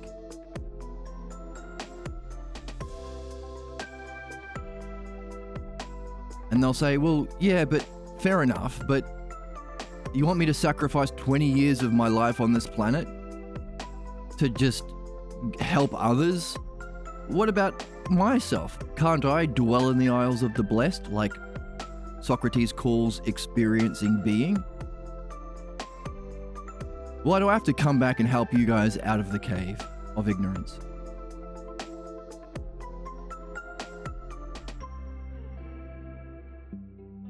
So we have to make another case for that as well. And maybe our dreams will help us make that case. And the arts that we have been developing at every stage as we go through this, collectively, as a community and individually, and whatever we do with our profession, our work, our play, we will make this case to them in our sharing, in our myth making, in our arts, with the aid of our dream analysis to show that we've been doing midwifery so we won't hurt them, and we'll appreciate what they're doing because we're doing philosophy. It's our job to do this and make the case to these good people, the best of us. Because as we've been saying, Humanity is the worst. We are living through a possible turning point. We either go extinct as this genocide and enslavement and child poverty and etc. continues, or we turn it around.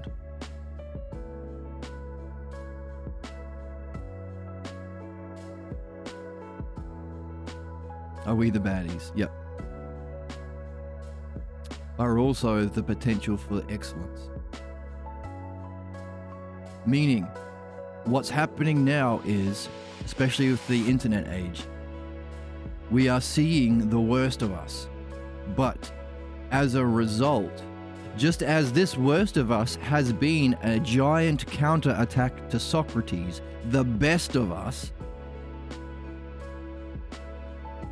so too, as a response to the worst of us coming to light, we are also seeing the best of us come to light. The real beautiful people, the real shiny people. Like we mentioned with Sam and Emma and Hassan and those sorts of people. The people who are doing their best in philomathesis. Learning, understanding what's most meaningful. They are surfacing. And they're not the ones with the shiny hats. Like this.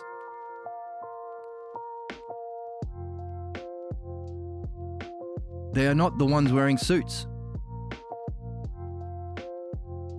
Can I draw a suit?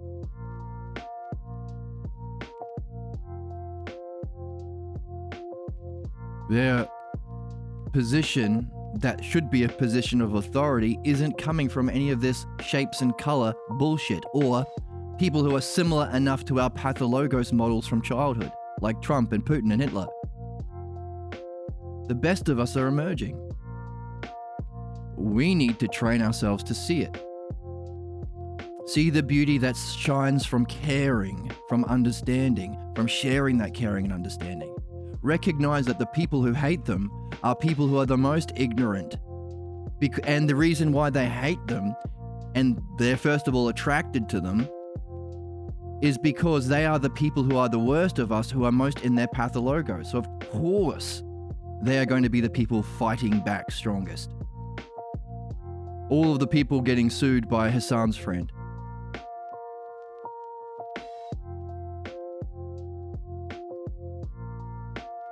We have to train ourselves to recognize the best of us who are emerging as a response to us seeing the worst of humanity, bringing the files to light. To reference a political thing current at the moment. And to those people, we have to make the case that they should be ruling us. Like a doctor rules. Not to oppress, like the pathologos, but to lead us through this. And create the conditions within society that we can do this best. That's our job. That's what we're doing here. Learning how to recognize those people and make this case. Just like when a guy wants to date a girl, or when someone wants to date another person, the person who's the lover has to make a case to the beloved. This is the sort of person I am. This is the sort of relationship that I'm offering. This is the sort of life that we could have. And this is how it benefits both of us. That's the essence of every pickup line, really. We have to do the same for these people.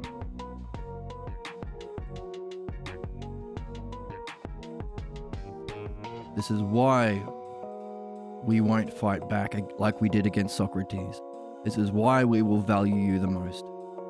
This is how we've been guided ourselves, and we want a similar sort of guidance like we get from our dreams.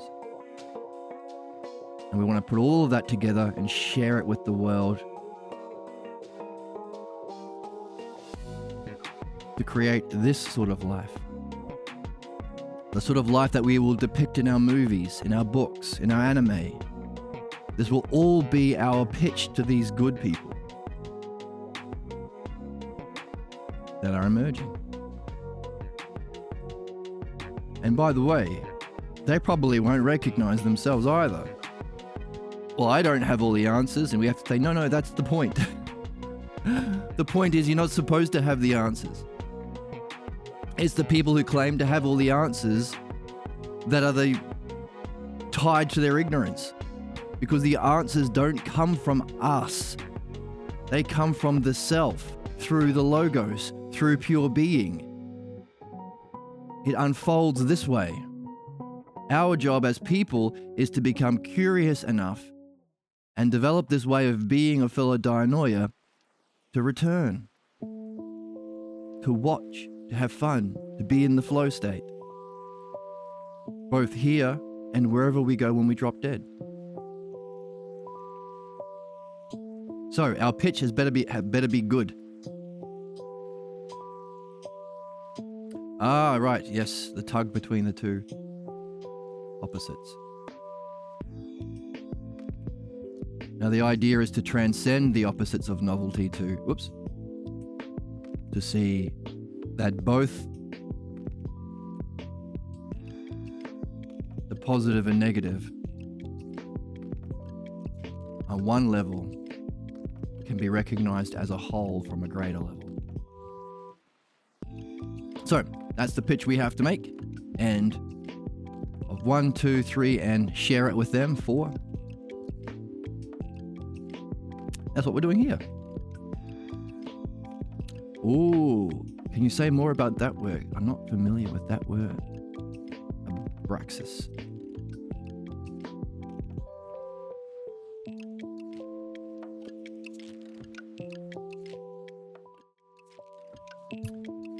So, how do we do that? That's what we're learning here.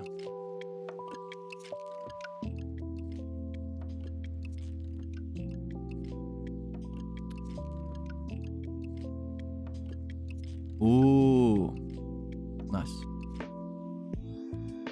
Right, so by the way, that good versus evil dynamic is one of the lower hypotheses of Parmenides. That's the diagnosis that Hassan gave. And in the video, we looked at how that might be a correct definition or an understanding of a certain level, but then we have to look at, well, how do you get out of that level and which direction do you want to go? Because the solution Hassan offered was in one direction, but maybe there are better moves you can make. Better ways of thinking than the solution that Hassan offered. Maybe. We shall see. Shall we? Shan't we? Shall we?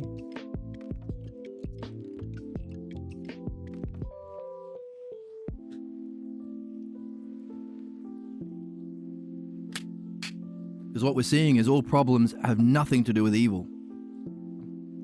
There's no such thing as evil. Evil is just a mythology of the pathologos. Everybody different from our family is wrong. We are the chosen people. They are the goyim, or the heathens, or whatever. It's an enemy image applied to anything different from your family way of being. That's evil. Can't reason with evil, because evil wants the bad stuff. Terrorism, same thing. You can't understand terrorism. You just have to murder their babies. That's irrational and barbaric. What we are seeing is all problems are understandable, and all problems are necessary as part of the human experience. So blame is stupid, and punishment is stupid. You can't have blame and punishment to be in this game. Because we're specifically looking for times when we have a problem. If you think someone having a problem is an excuse for you to torture them under punishment, then that's fucked up. That's pathologos ignorance. So problems are not caused by a sinister supernatural force called evil, or terrorism, or heathens, or goyim, or anything else like that. What do the Scientologists call it? They have their own word for it. Any war starts the same way. You assign an enemy image to the other team that takes away their humanity, takes away the fact that all problems are understandable. Therefore, if we really wanted to help people, we'd just be creating the conditions for midwifery. You call them whatever.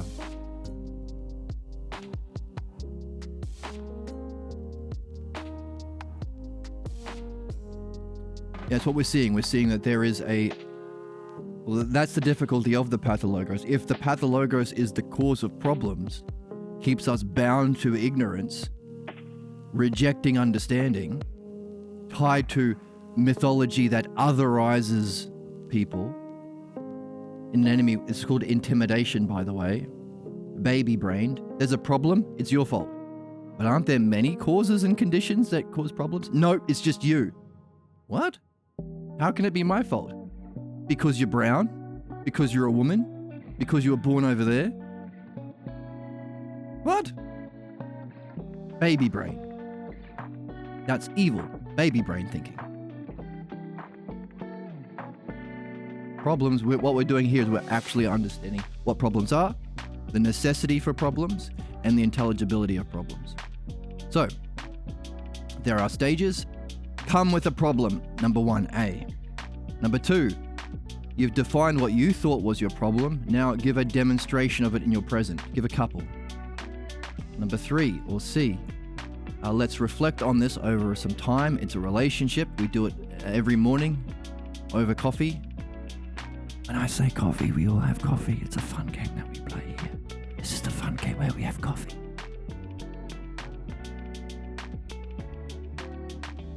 And then in that time of reflection, with words, in a friendly way, again, you don't call your friend or partner evil, you're friendly with them, that's the game.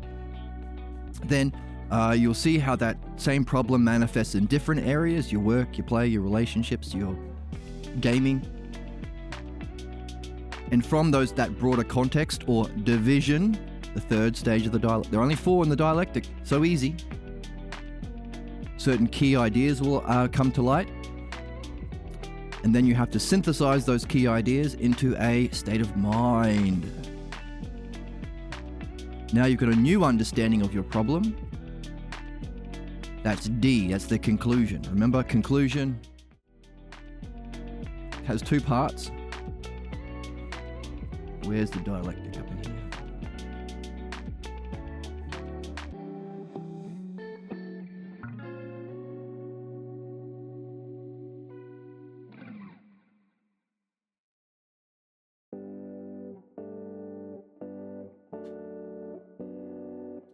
We have it on the board somewhere. This one? No. Yeah.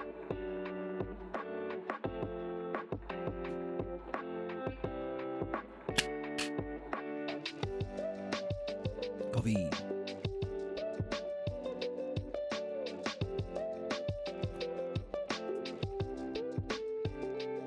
So give a definition of your problem, it's going to be wrong. That's the point. Oh, you're wrong. We get to genocide you. Hooray, and take all your stuff. No, that's barbaric. No. No. No punishment. No blame. Baby brain. No, no, no, no, no.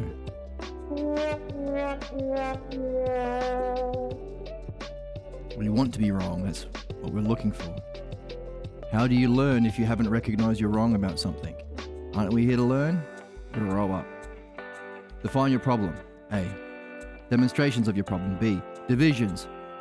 Talk about it in different contexts or others to others. So definition, talk about the subject in relation to itself. How does it function to others? How does it play out in your life? Other others, different contexts. And then finally, in D, can you synthesize all those ideas? What ideas? Certain states of mind, certain negative thoughts, negative feelings, inappropriate actions, inevitable failures. That's conclusion.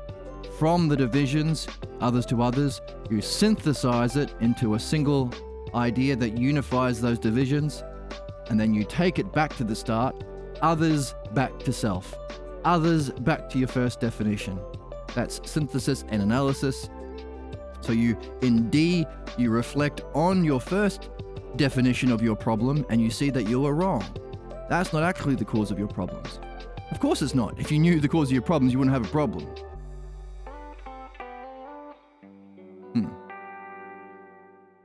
Understand them, for they know not what they do.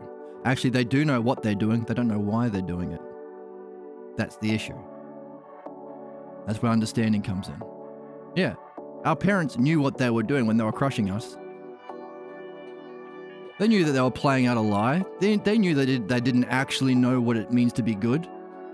They knew that they were just triggered in some way, irresistibly lashed out to their loved ones.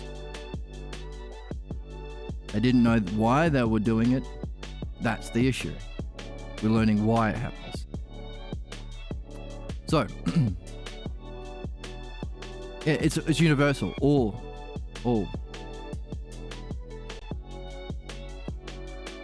But what's interesting is to recognize that there are certain themes within certain cultures.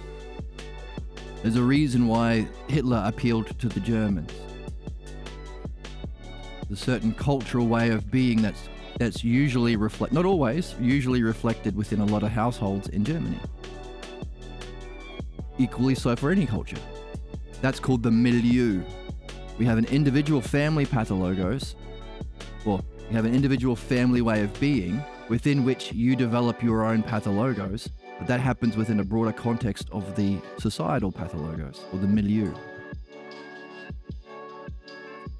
So we take this new definition of our problem back to the beginning, and we see how, by the way I thought my original definition of my problem itself reflects my problem.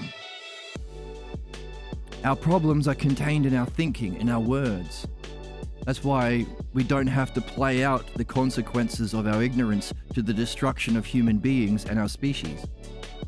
We can just talk about it. Our words have everything. That's why we've evolved. It's what makes us evolve. We have language.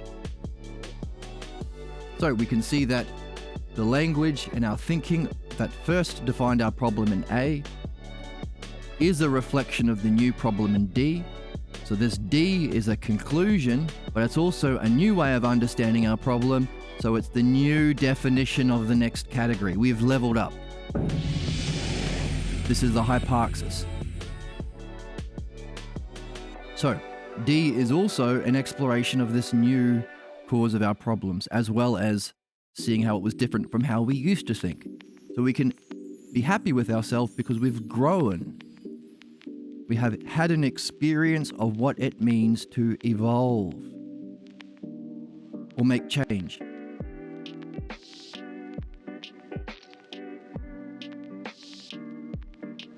Which again was that video to Hassan. The issue is he able to help people make change? So this new state of mind, how does it function itself to others in E?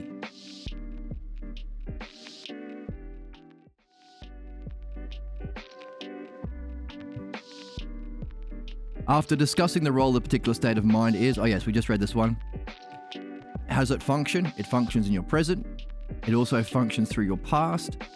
So we use that state of mind as our DeLorean time machine to pinpoint the point in our past where it was the strongest.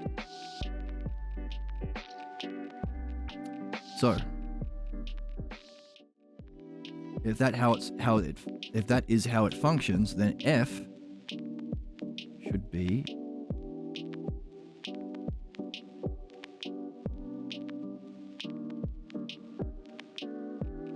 division or broader contexts to give us some more ideas. Let's see if it's there. F. When the past scene is reviewed, the ideas and themes, the manyness emerging, that function in and through family roles. The broader implication of this state of mind is it's tied to a family role. Begins to emerge, and the puzzles about the meaning surface. So this is the content that we puzzle upon. This is the material. This is the right opinions from Socrates that we get puzzles about. Only it's the ideas and themes that function through family roles that we're looking at now. By challenging the subject to face these puzzles and conclude about the meaning of about the meaning of these puzzles tied to family roles played out through your life, that your recollections of the distortions of the past are reduced. So you've gone back to an earliest time, probably when you were at home. Now you tie it to the broader context of your role within the family. From that, themes come up, characters, ideas. That's the material we puzzle about in F.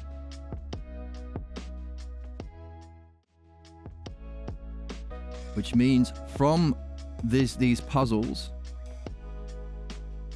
we need to synthesize and then analyze it according to that state of mind we started with in this new category. E, E, F, G is after F. Neat? I think it's neat.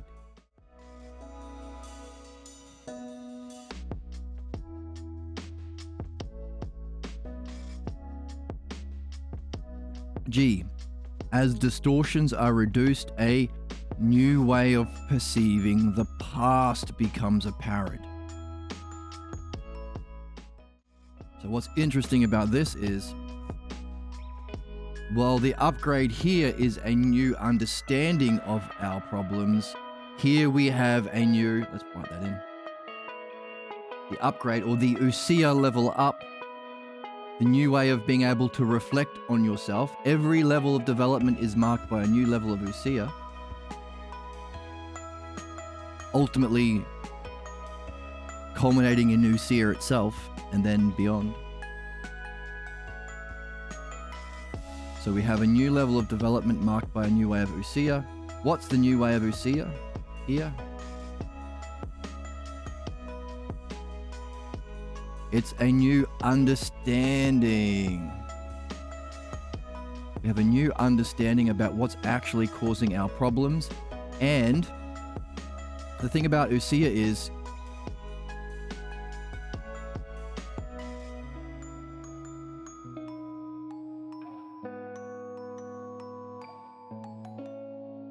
as you gain a new level of insight, as a midwife, you want to encourage the person to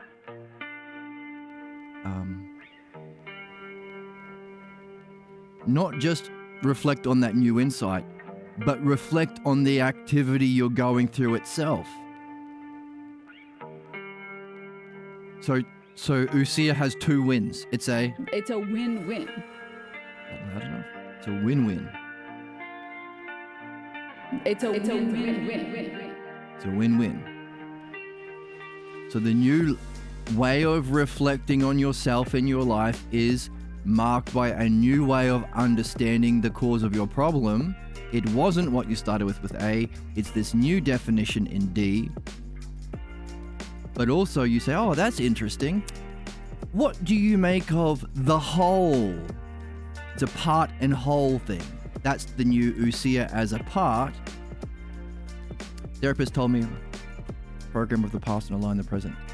Right, okay, so as you learn this, you can maybe share your insights with your therapist and give them this book to read so they can actually learn the only form of psychotherapy that's been empirically proven. Validated through validation studies at the end of the book that we're reading. So again, you might get this or that right opinion from a shrink.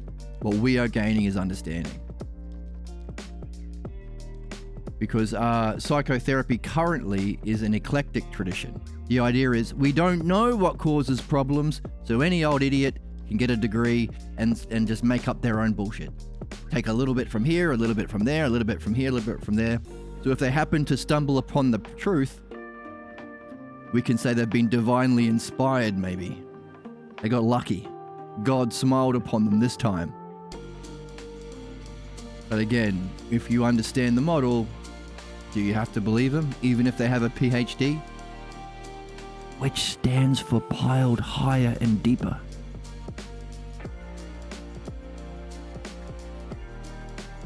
So, you gained a new understanding of your problem, but you've also gained a new understanding of not just your problem, or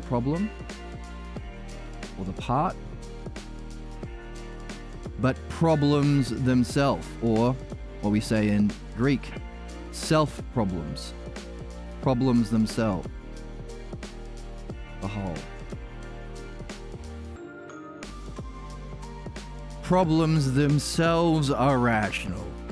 So if your therapist ever says, you can't really understand problems, humans are irrational creatures or emotional creatures and blah, blah, blah, blah, blah, you can say, hey, by the way, this process of philosophical midwifery, as you go through it over time with friends, with a midwife, with help from a dream master, as you upgrade from the first category to the second, you have yourself a new insight into your first of all, your problem, but problems themselves, because you see that they are intelligible. And this was the question that the author posed to Albert Ellis. Albert Ellis, he created a model of cognitive emotive behavioral therapy that we currently learn at college. And he said, hey, by the way, why are you sticking the emotive word in there? And he went, oops. And then Pierre said, well, why don't you just tell the truth and say that all problems are actually understandable. No need for that emotive word to give a back door for people to throw in their own personal opinions. And he said, I might lose my job and my paycheck. And he went like this.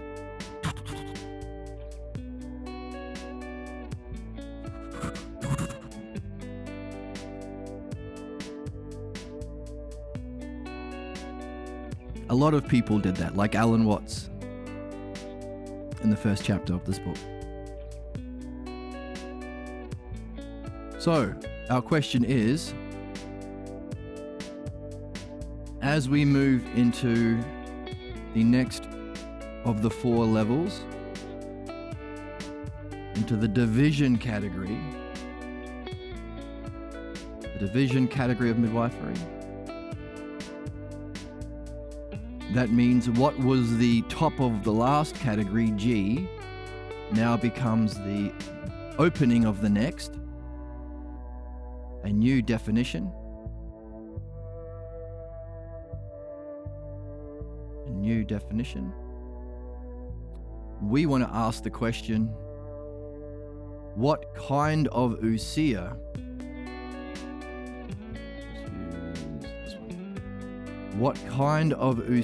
marks the upgrade?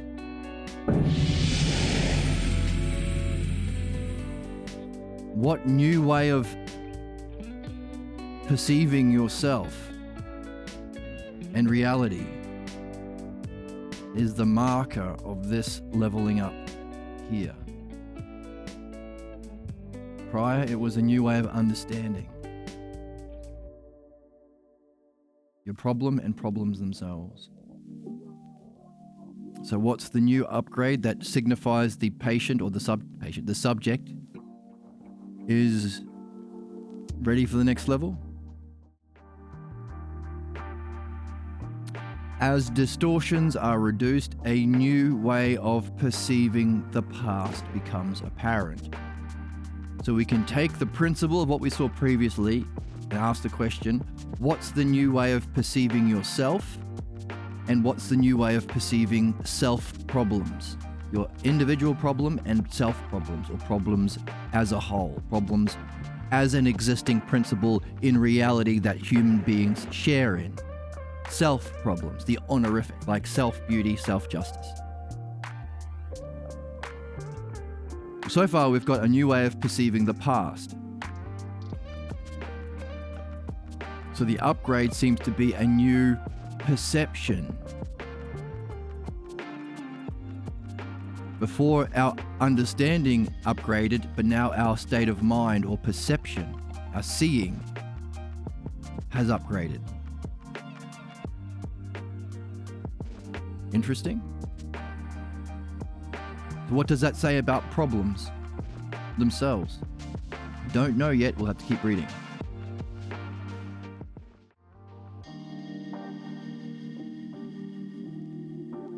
A new way of perceiving. Which is important because this isn't just theoretical. You are upgrading. Your understanding changed, and now your perception has changed. You are a perceiving thing. Perception.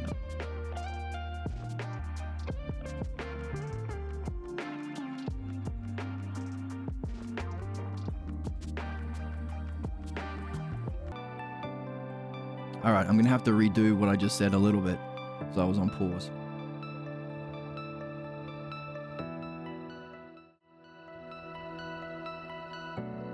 All right, so the upgrade from the definition stage, A, B, C, D, def, dem, div, conc of the first of def is an upgrading in Usia. An upgrading of what kind of Usia? Understanding Usia. You now understand your problems in a new way. Okay, and as you go through this next level, which is the demonstration category, within which there is its own def, dem, div, conc. It's dialectic within the dialectic. It's turtles all the way down. You also gain not just an Usia of your problems, a new understanding that your problems, you gain a new understanding that problems themselves are solvable. No need for punishment or jails or prisons or wealth inequality or genocide. You don't punish people, ever. This is a level of maturity. Imagine if we were a species that had a greater role within our cosmos. Would you want that species to think that sometimes it's good to hurt other alien species if we can catch them making a mistake? Like our current justice system? Of fucking course not. We'd be out of the Galactic Alliance like this.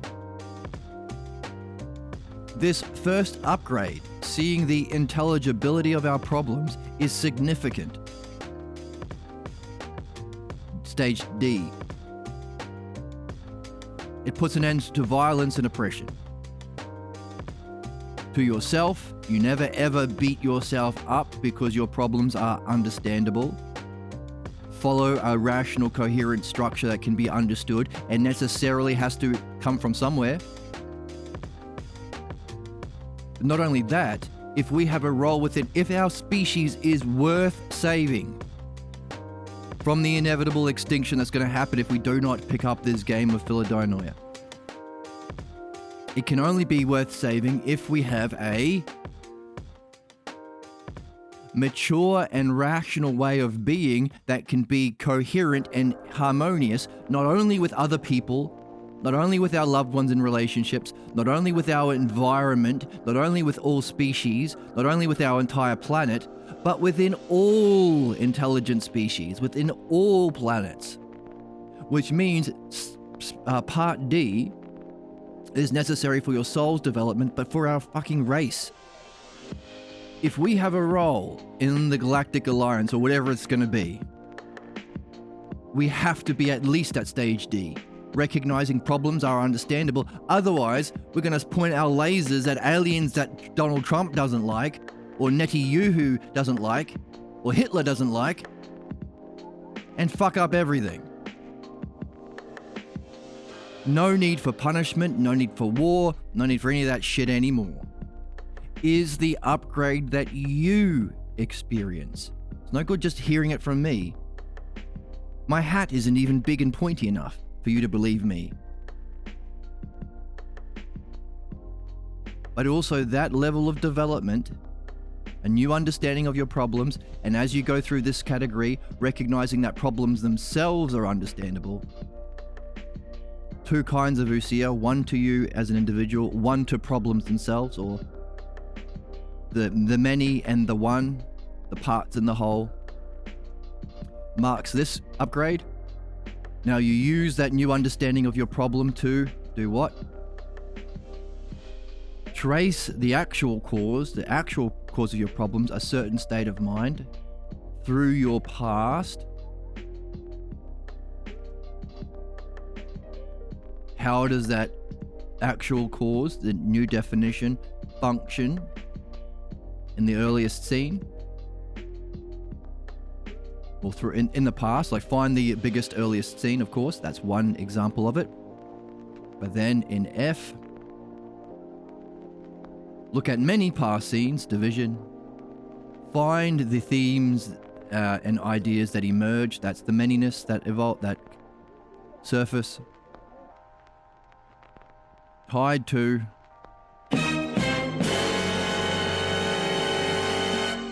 well, the earliest part of your past, your family, the family roles. Now you have to puzzle about that. And the midwife will encourage you, oh, what does that mean? You played out a certain role at home, but you also played out a certain role in your relationship. Oh, and in your job. Oh, and when you were in 5th grade. And when at your birthday party or at Christmas.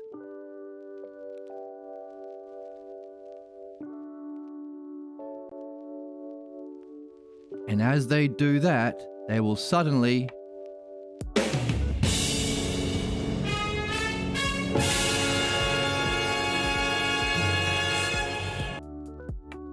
gain a new way of perceiving themselves as having a history of a certain kind that you were blind to. An upgrade in a new way of perceiving the past.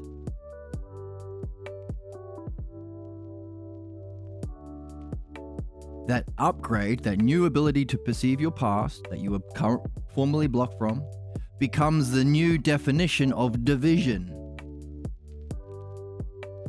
So, a new definition of your problem in category A, category 1, A, B, C, D. A new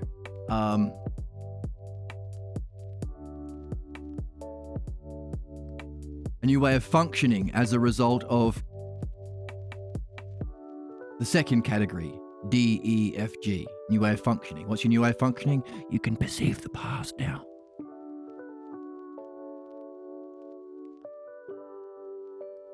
What does that mean?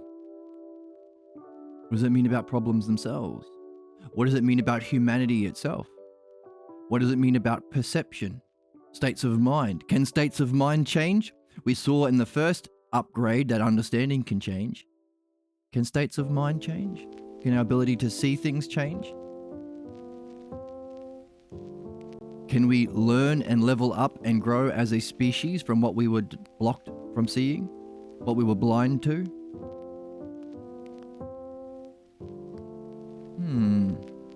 Well, what are we going to do with this new understanding and new way of functioning? Well, apply it to, first of all, demonstration. Our past. So, what was the end of G is also the beginning. End of the demonstration category is the beginning of the third category. There are only 4. Perceive the past. Cool. New perception. What are you going to do with it? Well, how about make a connection between your past scenes that you've been exploring and the present? Ooh.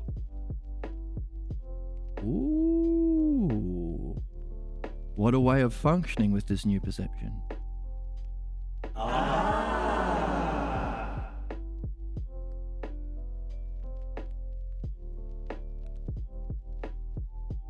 Well, we've seen the past, we've connected to the present.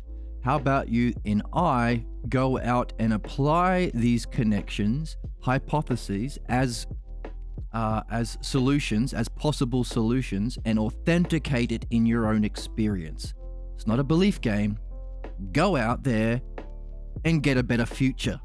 Past, present, future. See if you're able to achieve your goals you were formerly blocked from, escaping your fate, allowing you to reach your meaningful goals that you had been previously blocked from. Because not in my family, bozo. My house, my rules. No one in my family is not going to be a Muslim. No one in my family is not going to be a Protestant. Hey, you're not good enough to be a leader. You have to take out the trash whenever I tell you to. Kids are only good for doing what they're told. Any of that shit, we all get. And we all get our own version, our own flavor of that. Which specifically limits us from our certain goals that we might want to achieve as we grow up. Exactly, you get it.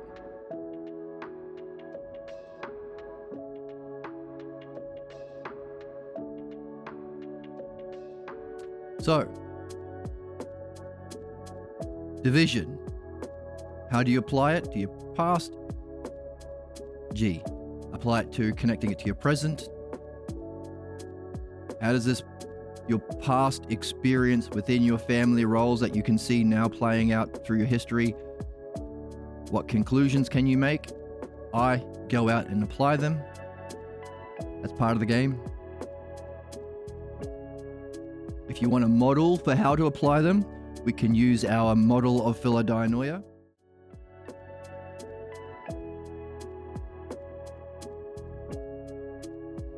How do you apply this new way of these new hypotheses? You could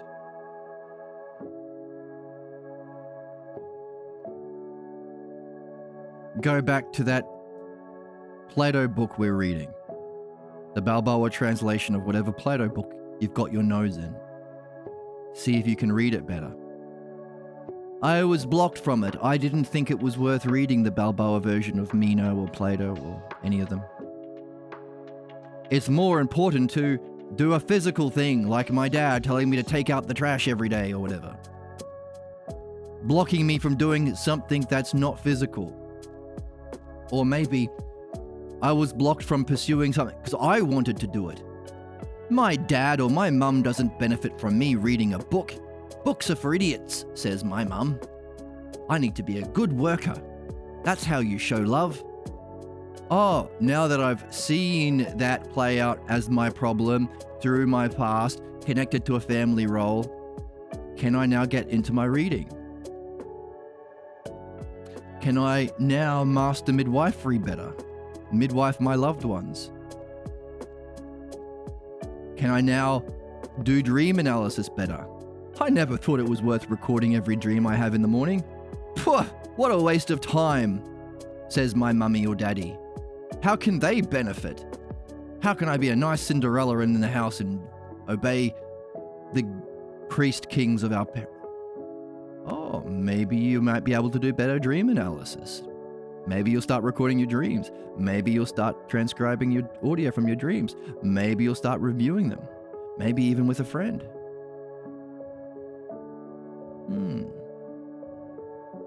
Hey, whatever other activities you're engaged in, work or play or fun, maybe you'll start to do them with greater excellence too. Not just reaching a new ELO level, but applying all of this in whatever you're doing or creating or sharing. That's a fun model you can use for number I. The division. The division stage in the division category. Apply your new understanding and your new perception of your past, present to reach a better future.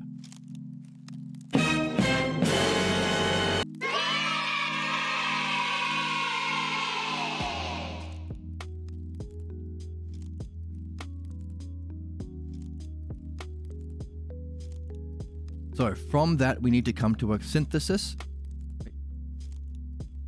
So our hypothesis. Let's start with the hypothesis before we get into the reading. Carry it as a as a possible conclusion or hypothesis to test our reading. So we're doing the very thing we've just been talking about, which is, well, so far we have seen HIJ should be a synth analysis.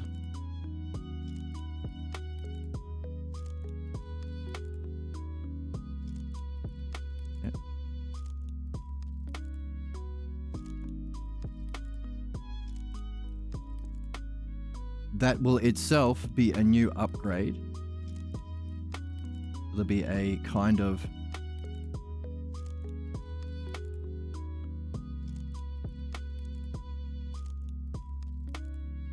as a result of doing J, you will gain a new Usia, says our theory. That indicates you have leveled up.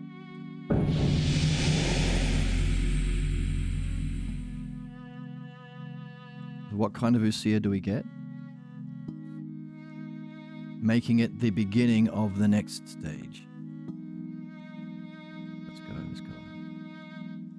So J will be a new definition, but also the synthesis of everything that we have gathered from our real everyday life application. As you go out and achieve your goals, what are you going to collect? From what you collect, we have to synthesize what we've collected and applying our solutions to from our past to our present to our future. Synthesize it into a unity. Can you find a way of unifying all that has come to light in your experiences, having applied this, that you can take back to your your former perception to upgrade it? Let's see if we can find it there.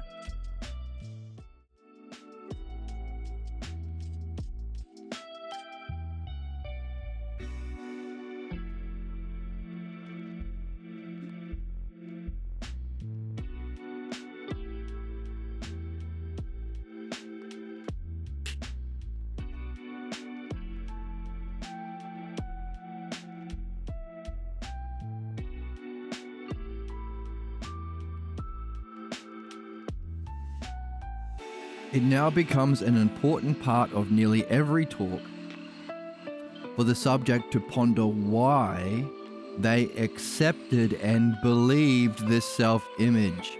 Ooh, we're getting to the why now. By their own reflections, they are brought to see that a false belief about themselves influences them and can be even said to mold them in some way. The zombie virus we talked about, the NPC zombie virus. Mold them in some way. And it is also this that also shapes their way of anticipating reality. What you predict will happen, what you expect will happen, why you shut yourself down from certain things. I can't do that. I know what's going to happen.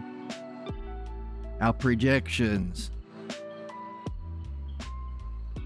The self-fulfilling prophecies. So it seems like, so we're wondering why, in every talk, why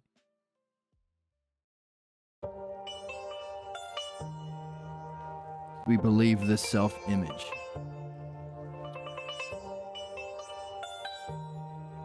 A false belief about themselves. All right, so in J, he's giving us a singular term, this self-image. So it looks like the synthesis, as we go out and apply ourselves to our goals, we'll realize that the thing that has been getting in the way that we have to let go of is a certain self-image. You can't simultaneously carry this false image that's actually a byproduct of a family role that has been functioning through your past. You can't have that self-image and have your goal too. Can't have both.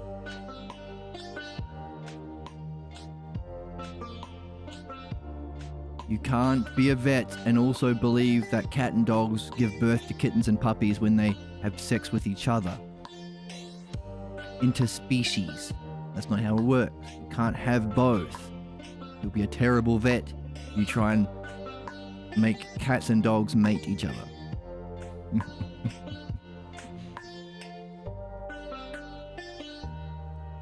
gotta get rid of one. Either your goal or the false self-image.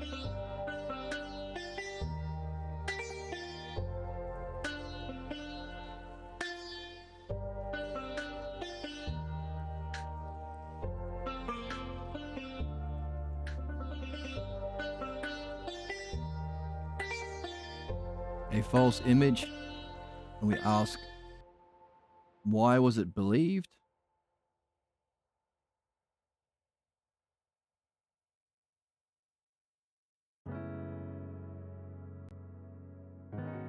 And there is a false belief behind it about themselves.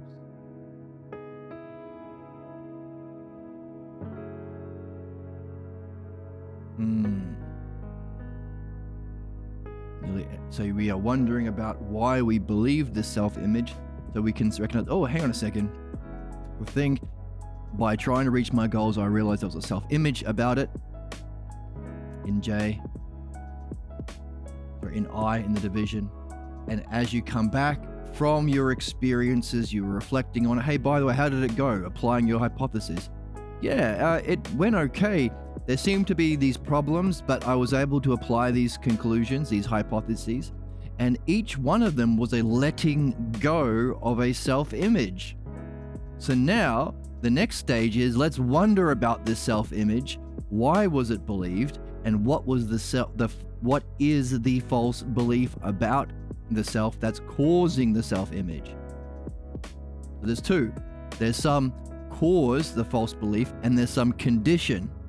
Something about it that was believable. Causes and conditions. Those best, beautiful, shiny people that we've been talking about, that we're reaching out to and inviting them to this game, what are they doing?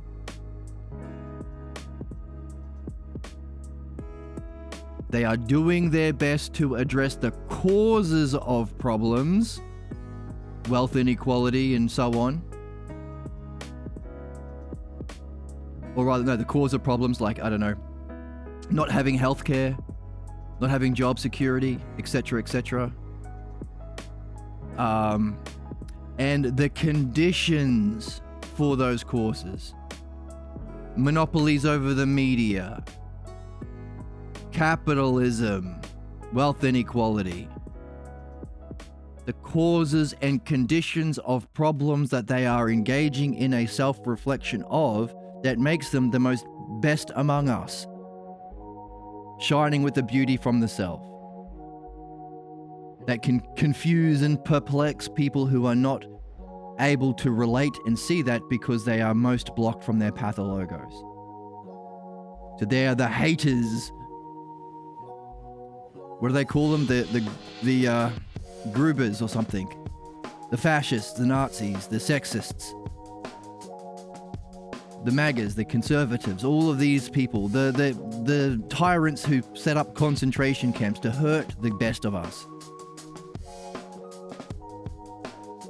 are doing so because they are confused about a beauty or an excellence that they can't relate to because of their pathologos. So even the biggest jerks and tyrants have understandable problems and are suffering the most from their pathologos. Which means two things. Number one, take gun away from baby. They shouldn't be in charge. Absolutely not. That's crazy. Don't give a gun to your baby. Number two, they should be the ones who are helped the most in these institutions, or has negative implications, in these places to create the conditions for their own self-reflection. So we can look at the cause of their most fucking terrible ignorance, inappropriate action, and thoughts and feelings. We create the conditions to surface the causes so they are helped individually, and we can understand what we need to do in our society to make sure it never happens again, collectively. And we can take that as a principle in our species to be a good member of the Galactic Alliance. or whatever role is on the horizon for humanity if we turn the ship around.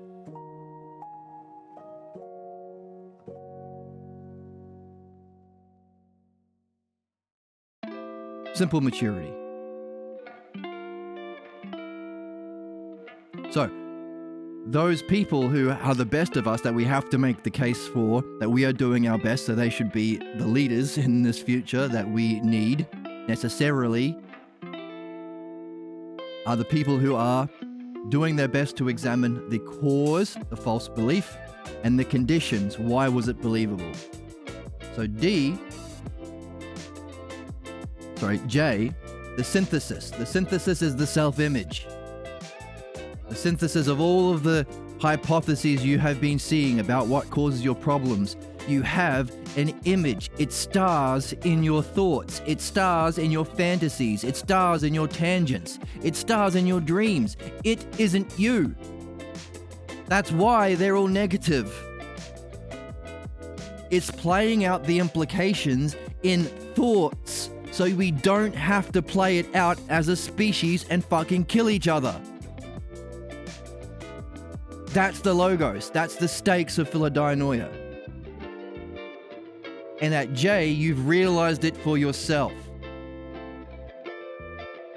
I have taken a new definition of my problem, the state of mind, not others, not foreigners or whatever, a new level of perception, and I've applied both of those new Usias from those previous upgrades,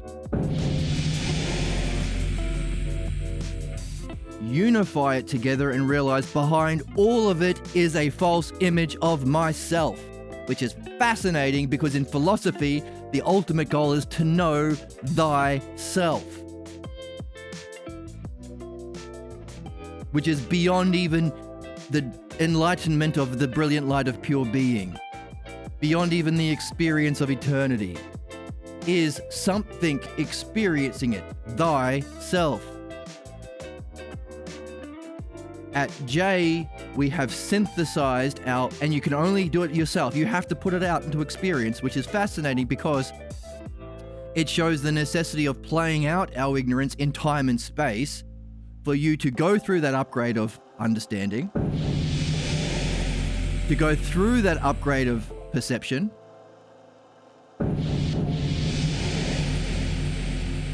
and put the two together to realize through your own experience and application of that, having been learning this art, you are learning the art of Philodianoia, the art of dialectic, number one, but you're also putting it into experience so you feel what it takes to change. How hard it is to sacrifice the false image. What courage it takes to go out and apply this new perception, this new hypothesis. How difficult it is to let go of old roles, old ways of holding your face, of your posture, of whatever it is that's tied to this self-image, that molds you, that shapes you, and binds you to your fate, negative fate. What's the significance of having to go through that inexperience? Will it make you a better midwife? Having felt it? Will it make you a better soul or being in whatever your incarnation is beyond this if you complete this journey? Will it make us a better species within a cosmos? Don't know. They're questions we wonder about, which is fun.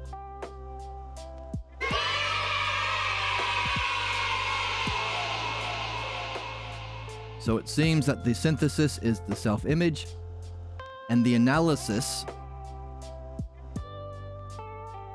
bring it back to our perception. Oh, we've got a new perception of the past. Not only do we have a new perception of the past in analysis, which is self back to the others back to self, but now we are wondering about our new perception of the past relevant to why we believed it. What were the conditions and causes for the self-image?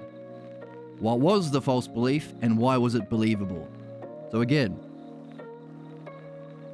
definition is self itself. New perception. How do you function with it? Self to others. I can now make connections. What a great functioning you have. You can make connections you were blocked from. Now those others to other others.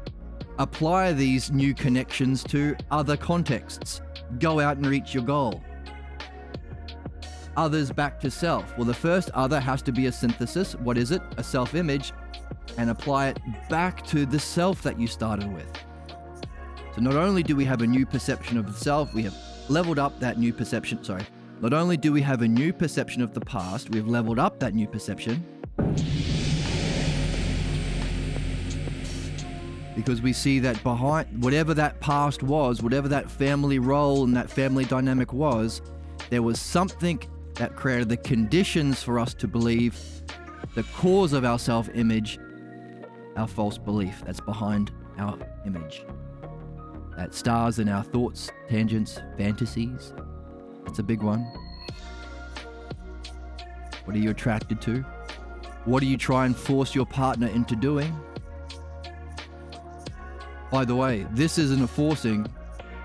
This is you and your partner evolving into your highest selves and being free from trying to force them into your fate, force them into your self-image, or force them into your false images about what's lovely and beautiful and loving.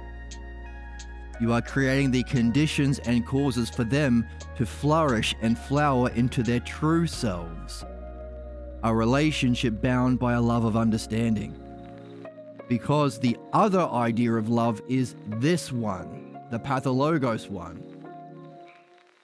Therefore, we're learning how to be not only kind to ourselves, but the true nature of a loving relationship. Which is neat.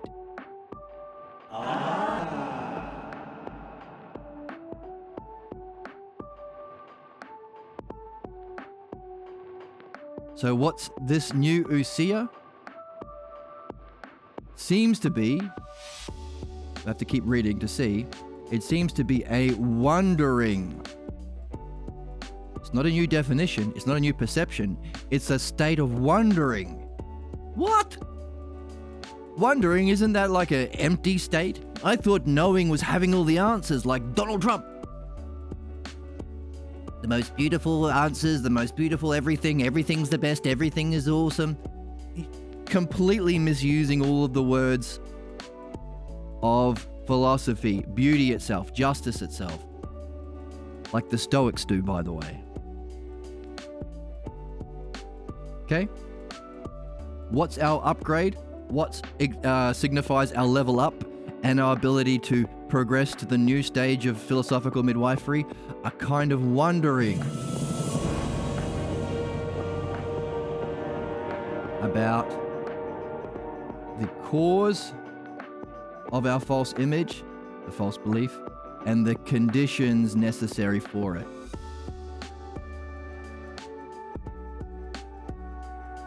Curious, isn't it?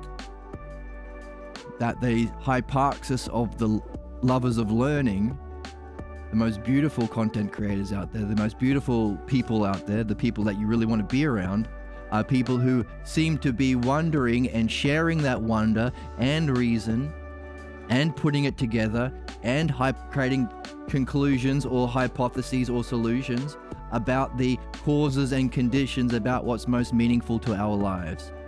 Interesting, isn't it?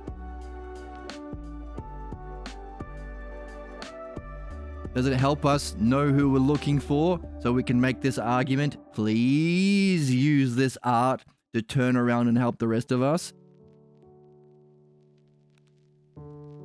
They'll say, I don't know anything. Why me? Exactly. You don't know anything. You don't think that knowledge is being full, or we recognize that knowledge isn't being full because this higher level of ousia is a kind of wondering, curiosity, emptiness. What we've been reading about tied to excellence and virtue in the Meno as being open or aporia, at a loss, or being stung.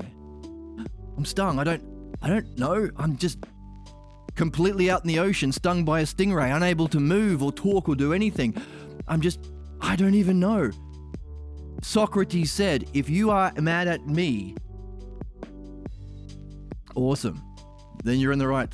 Then, oh, by the way, one of the significance of this is You may not have recognized the value of your wondering because no one around you might have said, hey, that state where you don't have all the answers, like Cool Guy or Alpha Bro or Podcast or Peterson or anyone selling a course, I have all the answers. Give me money. It's actually the best state of mind. So one of the significance about doing Philodianoia is you might recognize states of mind you are naturally in or naturally good at, but now you can recognize that they're valuable. You might have brushed past them.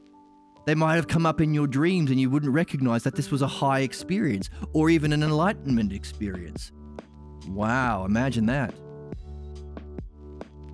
So having this understanding, it doesn't matter what people around you tell you, you can understand that that wondering state of mind that you are good at or get into is the most valuable, is the conditions for this upgrade. That's one of the benefits of this art.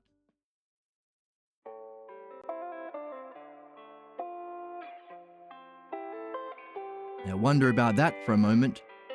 Oh, I take another piss.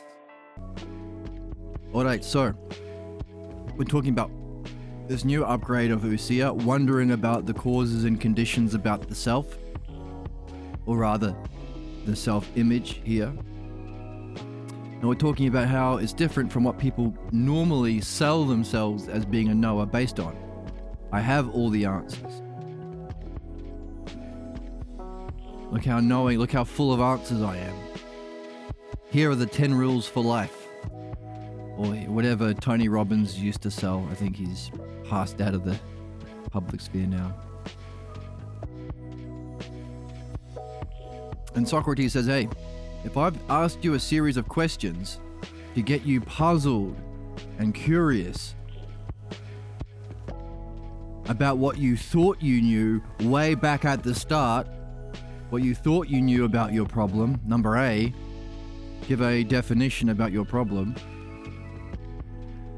and now you feel like you're someone in the middle of the ocean having been stung by a stingray. And now you can't move. You don't know what to do. And now you're mad at me. And you're calling me a flat-headed stingray for doing that.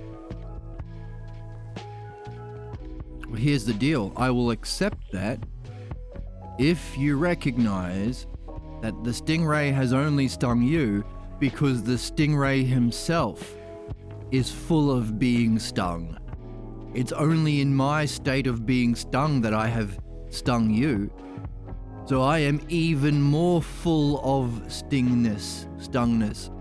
I am in the fullness and excellence of stungness myself. If that's your analogy, thumbs up, then I'll take it. Which is curious because this level up here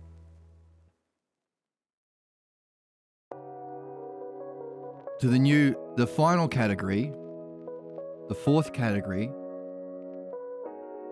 the conclusion category, or the synthesis analysis category,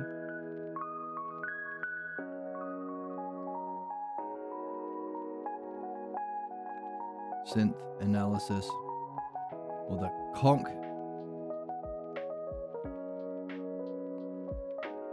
category,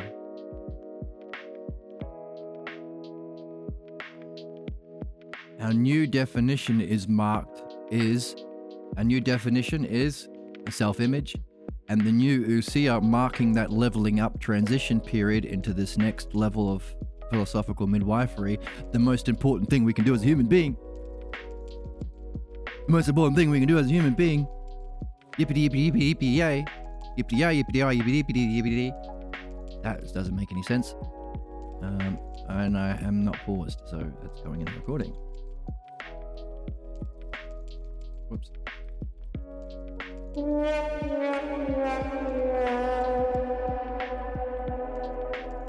Is I wondering about the causes and conditions. What is the false belief that's the cause of my self-image, that's molding and shaping me in the way that it has been doing, and what's the conditions for it being believable? So we are becoming like Socrates, wondering and stung. Let's keep reading.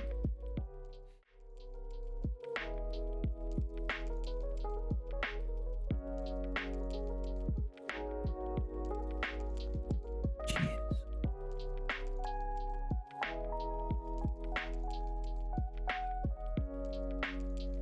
Coffee. Philosophy juice.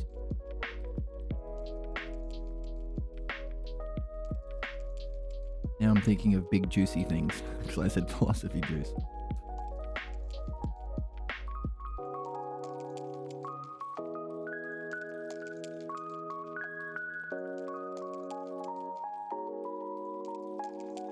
Like oranges. J. And now it becomes an important part of nearly every talk for the subject to ponder, to wonder why they accepted and believed this self-image. By their own reflections, they are brought to see that a false belief about themselves influences them and can be said to mold them in some way, and this also shapes their way of anticipating reality. So is this new ousia of wondering, with a new definition of our problem tied to a certain state of mind, with a new perception of our past, connecting it with our present, allowing us a new perception of our future, a new way of anticipating the future, a new level of wondering about this self-image that we had been carrying that has been causing our problems. Why was it believable, and what's the false belief behind it? Well, what is the self-belief that caused it, and why was it believable? The conditions. How are we going to take these 3 levels of upgrading self-ousia and this new definition of a self-image and applying our theory? HIJK. Whip. Whip, whip, whip. Okay. Should be a demonstration, definition and demonstration. And it should be, let me get that color, I like that color.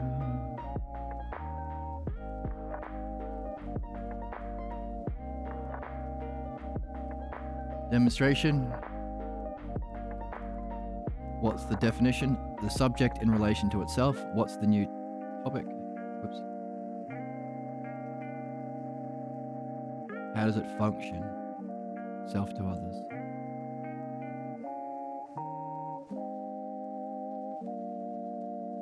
What are we doing? We're reading the text itself. We're staying true to the words. We're looking for puzzles from the text. We're using the text itself to solve those puzzles. And we are arranging everything as best we can within the structure of the logos, the dialectic. The very thing that we are encouraging the subject to do through these stages of midwifery, we ourselves are doing as we read. So you could say all we're really doing is learning how to read.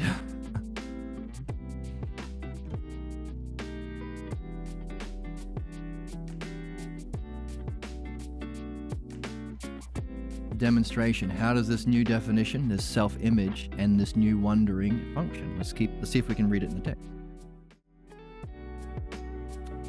Okay, a new level of exploring. Ooh, it sounds like we've leveled up.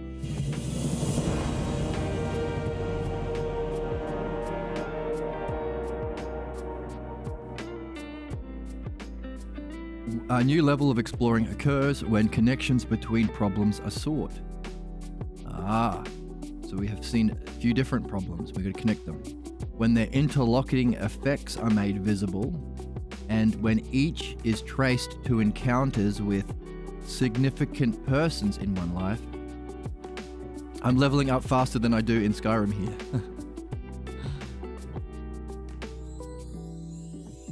I like Skyrim.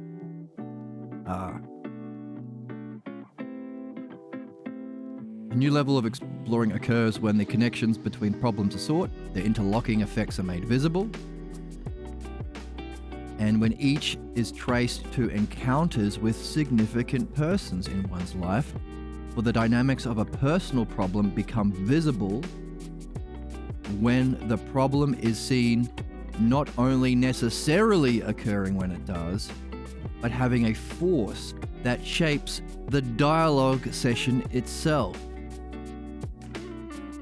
For the problem must also play itself out, in some degree, in the presence of the philosophical midwife, when philosophical midwifery itself is perceived as a meaningful goal.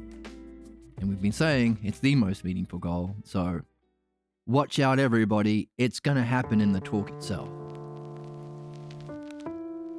Good. We want it to. So long as we recognize K, then we can gain even more insights and material and gold nuggets of gold within the talk.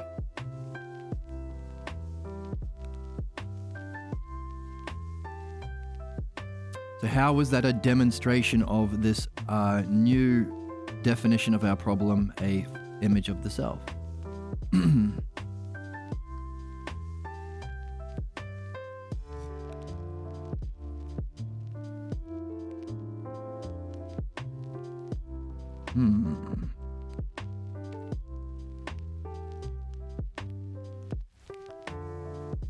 So how do we use this new definition of our problem, a false self-image?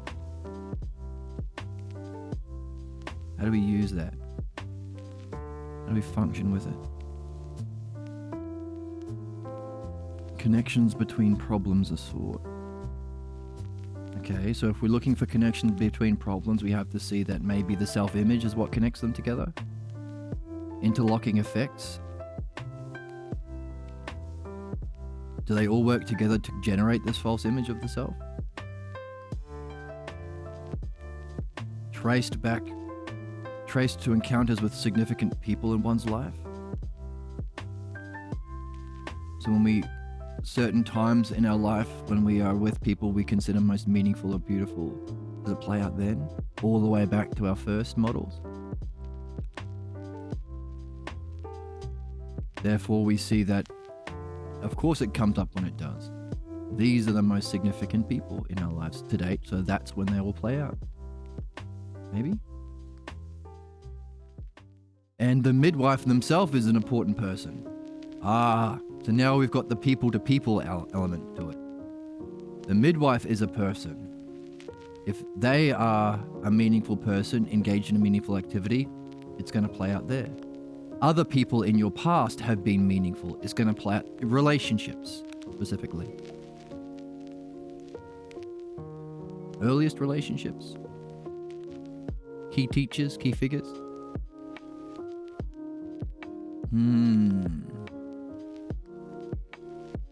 Problems. Interlocking effects. Encounters with significant people. Problems. Interlocking effects. Significant people.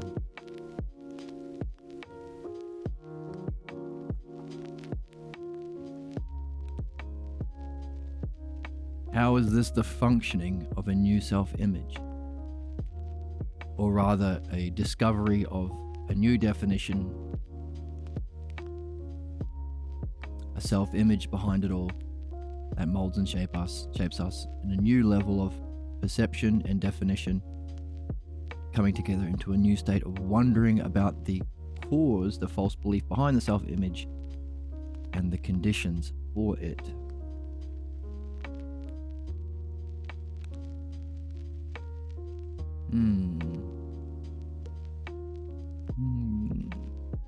All problems can be connected. Interlocking effects. Tied to encounters with significant people in our life. We better make damn sure that whoever we end up in a relationship with, we share a love of this game. Because if they are meaningful, well, the problem is going to play out. Which can be tragic. That's the negative side of the double-edged sword. Or it can be fantastic. That's the positive. Because you'll constantly get material to discuss, to wonder about, to share about, to gain insights about, and to level up through.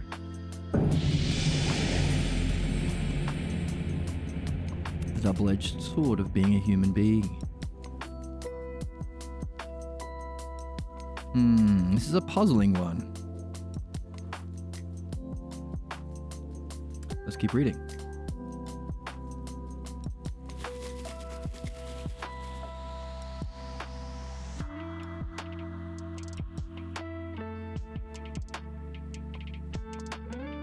Finally.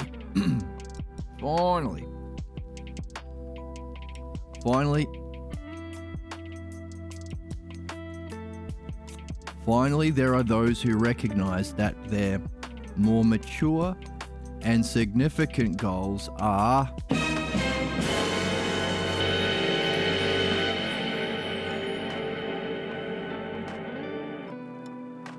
supra-personal. I'm too pure. Or can I find that very entertaining?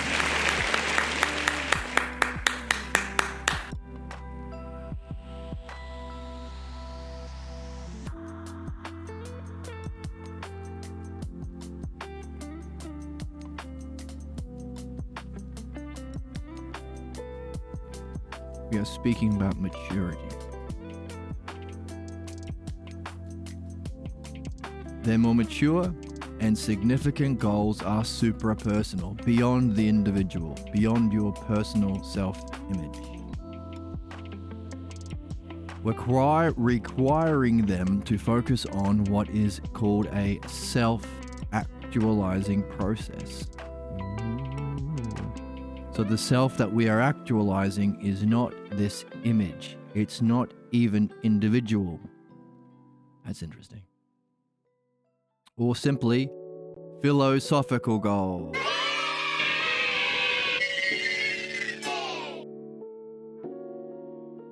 And of these, some go on to learn the higher functions of philosophical midwifery. This would be the division stage of the conclusion. Go on to apply it to philosophy. Go on to apply it to midwifery in the higher ways. What would that be? As each stage of the dialectic unfolds, the respondent proceeds through a range of states of mind that include puzzlement, doubt, confusion, fear, surprise, and wonder. The questions that probe through these states are to some extent formal, but in order to reach deeper levels of understanding, they must be adapted to the particular needs of the dialectical encounter. In each encounter, the dialectician or midwife learns again and again how past scenes generates beliefs and how understanding deprives the pathologos of power. So there we have the big two, beliefs versus understanding. This Friday at the Megadome, beliefs versus understanding.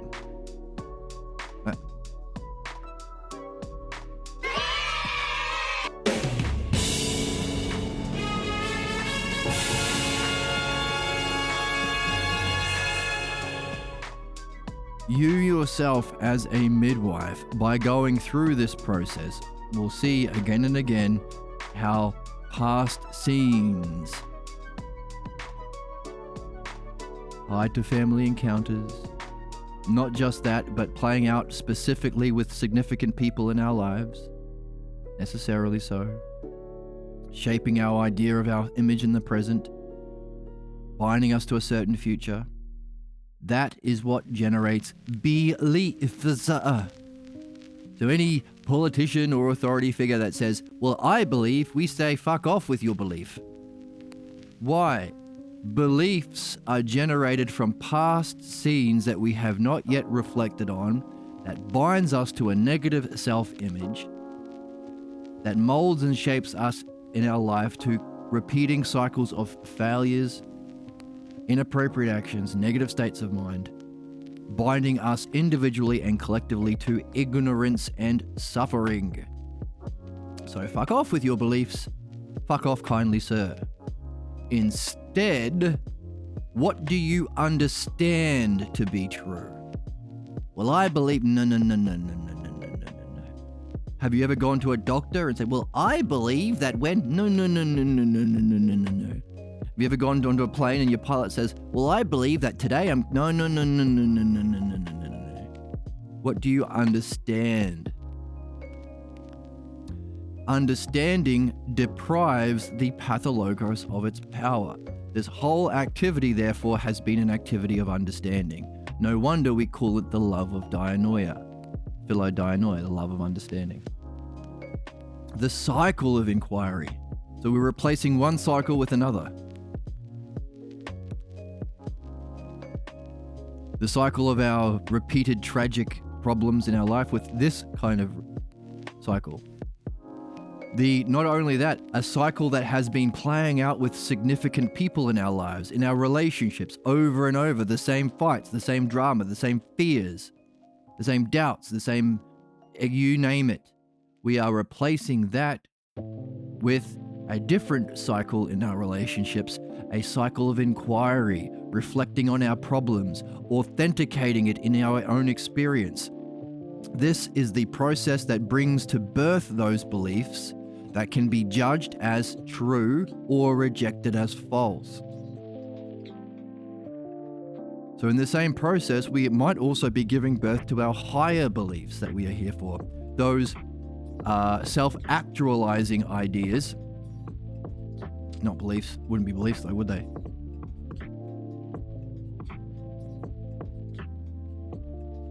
Interesting. Those that understanding, the self-actualizing understanding, that suprapersonal that we might be here to give birth to individually as a part of our higher purpose, or the negative ones that can be rejected as false. A problem is like a multifaceted diamond, and it cannot be eliminated until all its facets are explored. We go through this again and again until we see this is the interlocking effects of K. All of these problems we've been surfacing, now that you can connect them to a single idea and wonder about the causes and conditions of it, playing out specifically with significant people in your life. Again and again. Nearly every talk in J, a new way of exploring in K. A focus on higher goals in L. It's not an end. It's a replacement with something old, with a new activity. Although what we're not replacing is the self-image. We are engaged in a self-actualizing process that is beyond the individual self. Supra-personal. So what? This cycle of inquiry, reflecting on our problems, authenticating them in experience, is the process that brings to birth those beliefs that can be either judged as true or rejected as false. A problem is like a multifaceted diamond, shine like a diamond, that cannot be eliminated until all its facets are explored and seen for what they contribute to the whole. So we've always been asking, individually, but also what do we contribute to the whole as a species if we play the Philodianoia game, and then as a greater whole within the cosmos as a race. Or individual, collective, species. Always wondering about the greater whole. Therefore, a number of talks are required to eliminate a problem. I had a dream about this last night. I think tomorrow we might do dream analysis.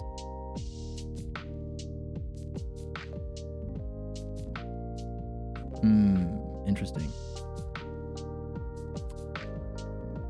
The number of... Yes. Okay. I'm excited. It's been a while since we did dream analysis. It's been a few days. So maybe tomorrow we do dream analysis. Therefore, the number of talks required to eliminate a problem varies depending on a number of factors involved in the clarity of one seeing.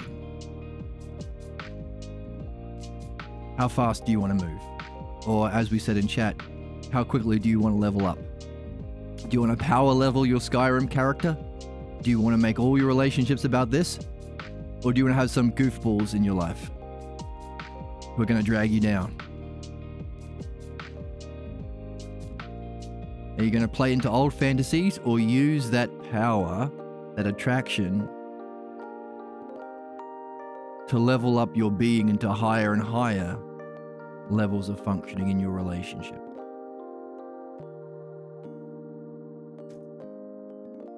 How fast do you want to move?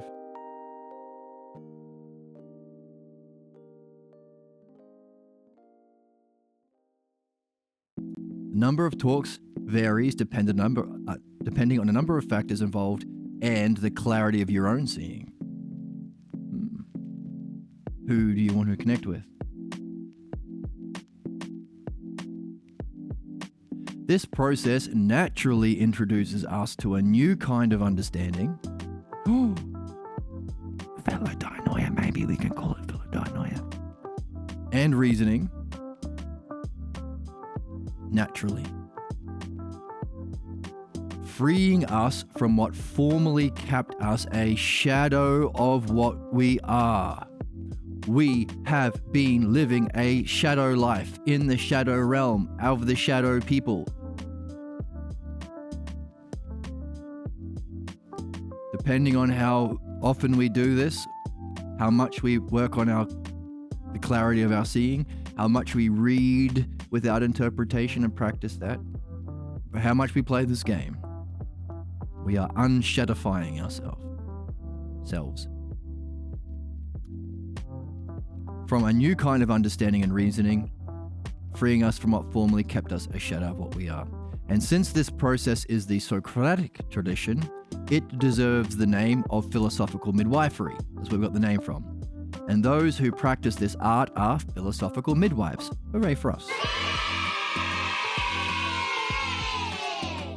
In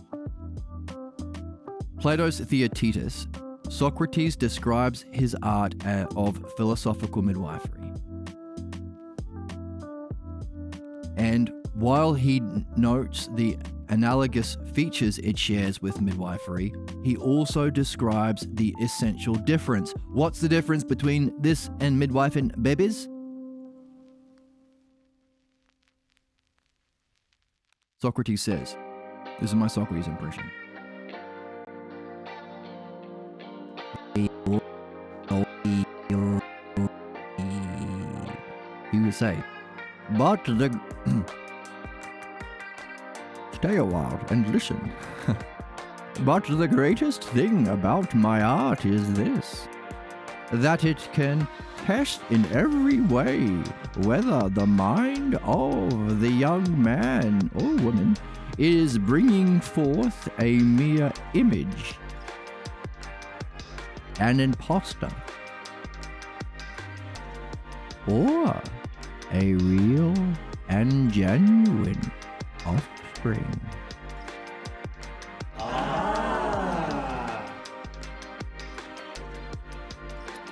The greatest thing about my art, says Sok, is it can test in every way whether the mind of the young person is bringing forth a mere image or an imposter.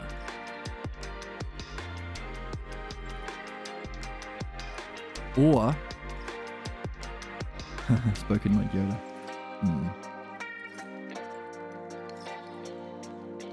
Judge your babies, I will. Yoda be more like, judge your babies. I can't do Yoda. Anyway, that was my Deckard Cain impression from Diablo 2. Stay a while and listen. Was it Diablo 1? Yes.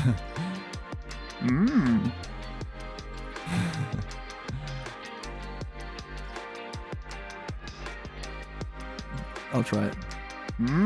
Do it, midwifery, or do not. There is no try. Miss Piggy!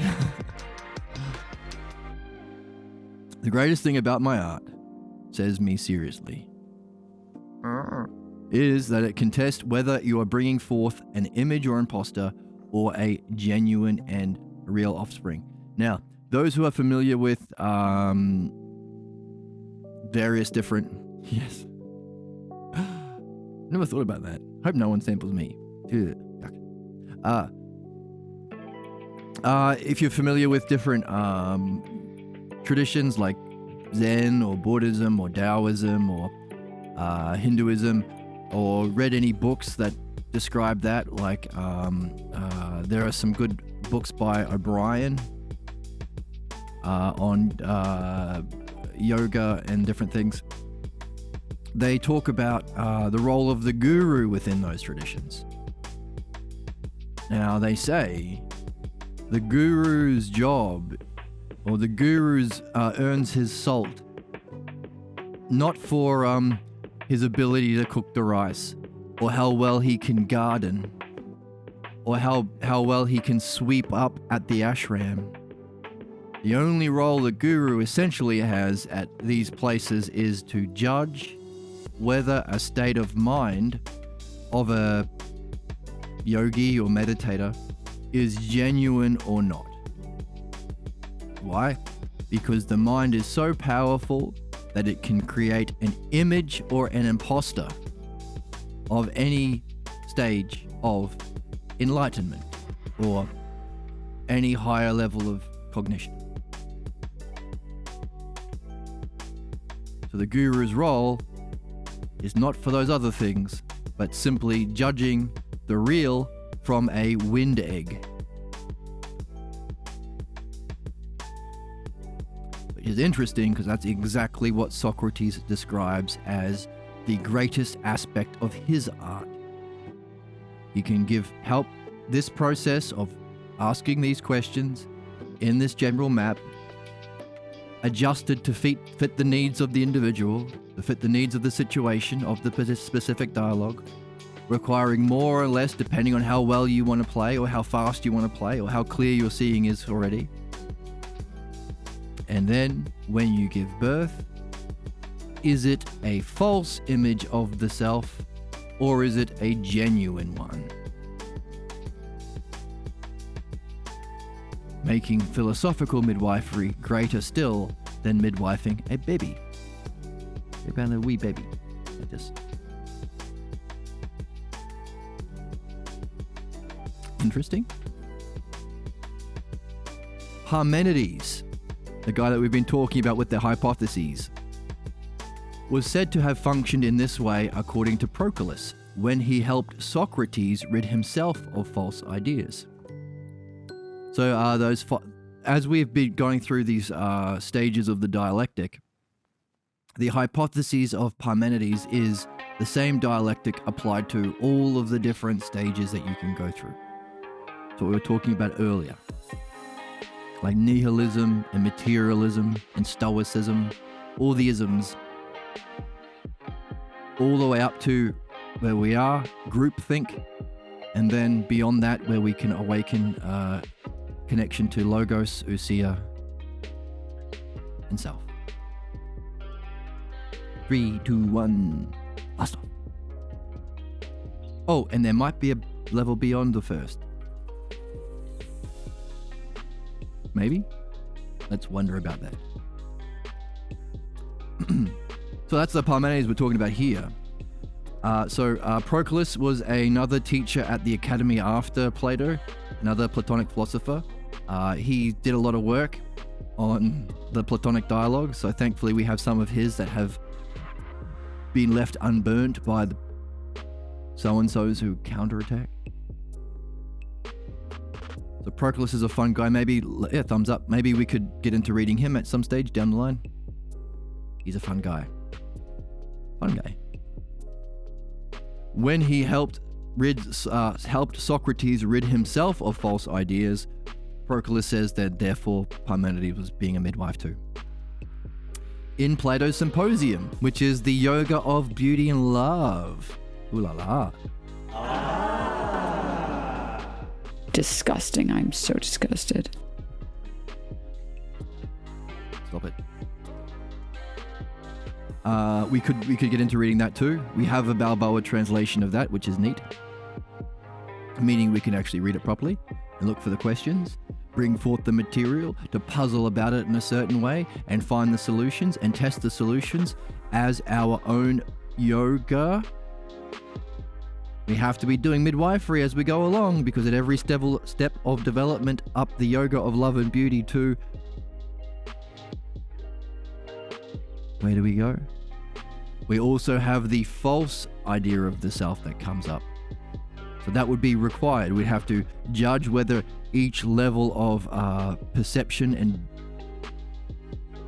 understanding and being of self through beauty and love is genuine, or if it's a pathologos. Meaning we have to be doing midwifery while reading the symposium. And we probably want to get some help from our dreams along the way. And we probably want to share it, make content, have fun chats in there. So we probably want to be doing mythology as well. There's all the four. Philosophy, midwifery, dream analysis, and mythology. The four aspects of philodinoia. In the symposium, we find Socrates describing himself as being initiated into philosophy by Diotima of Mantinea. There you go. We have Parmenides of Elea and we have Diotima of Mantinea. It was a lady, by the way. She was a lady. Ladies can be gurus too. We have philosopher kings and we have philosopher queens.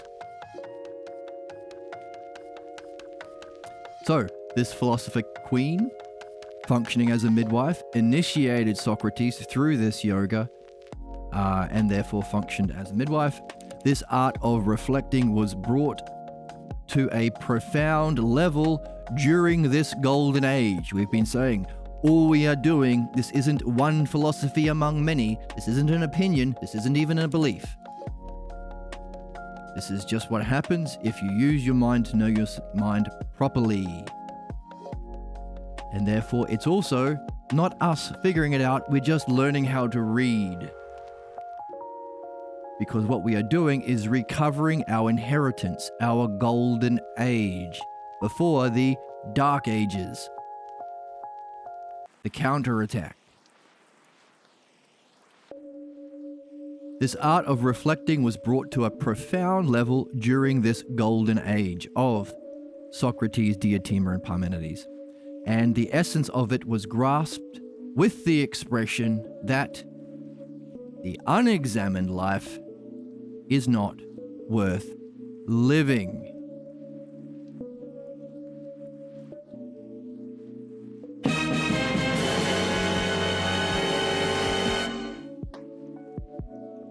And as any good midwife would do, when presented with a negative from the subject, you would ask a question. Hey, that's an interesting negative. You are seeing what isn't true, but can you phrase it in the affirmative? Can you tell me something about your problem? Can you tell me something about your past? Can you tell me something about your family role? Can you tell you something about your state of mind that it's all connected to? Can you tell me something about your conclusion? Can you tell me something about what happened when you applied it? Can you tell me something about the self-image that you are discovering and why it was believable?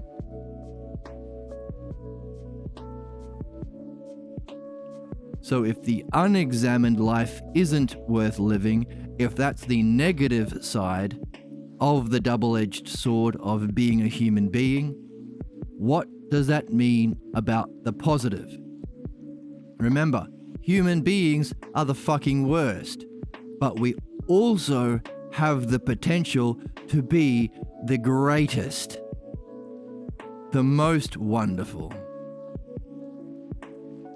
So long as we... What kind of life would be most worth living in that case? With that question, I will thank you for joining me.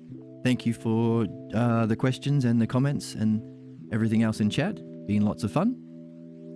Maybe tomorrow we'll do dream analysis. Maybe soon we'll get into the next book of philosophy. We shall see. And I hope you've got a lot to wonder about from this reflection today. Thank you so much for joining me. Baby Stuffy says thank you. And I'll see you in the next one. Bye. Where's my soundboard?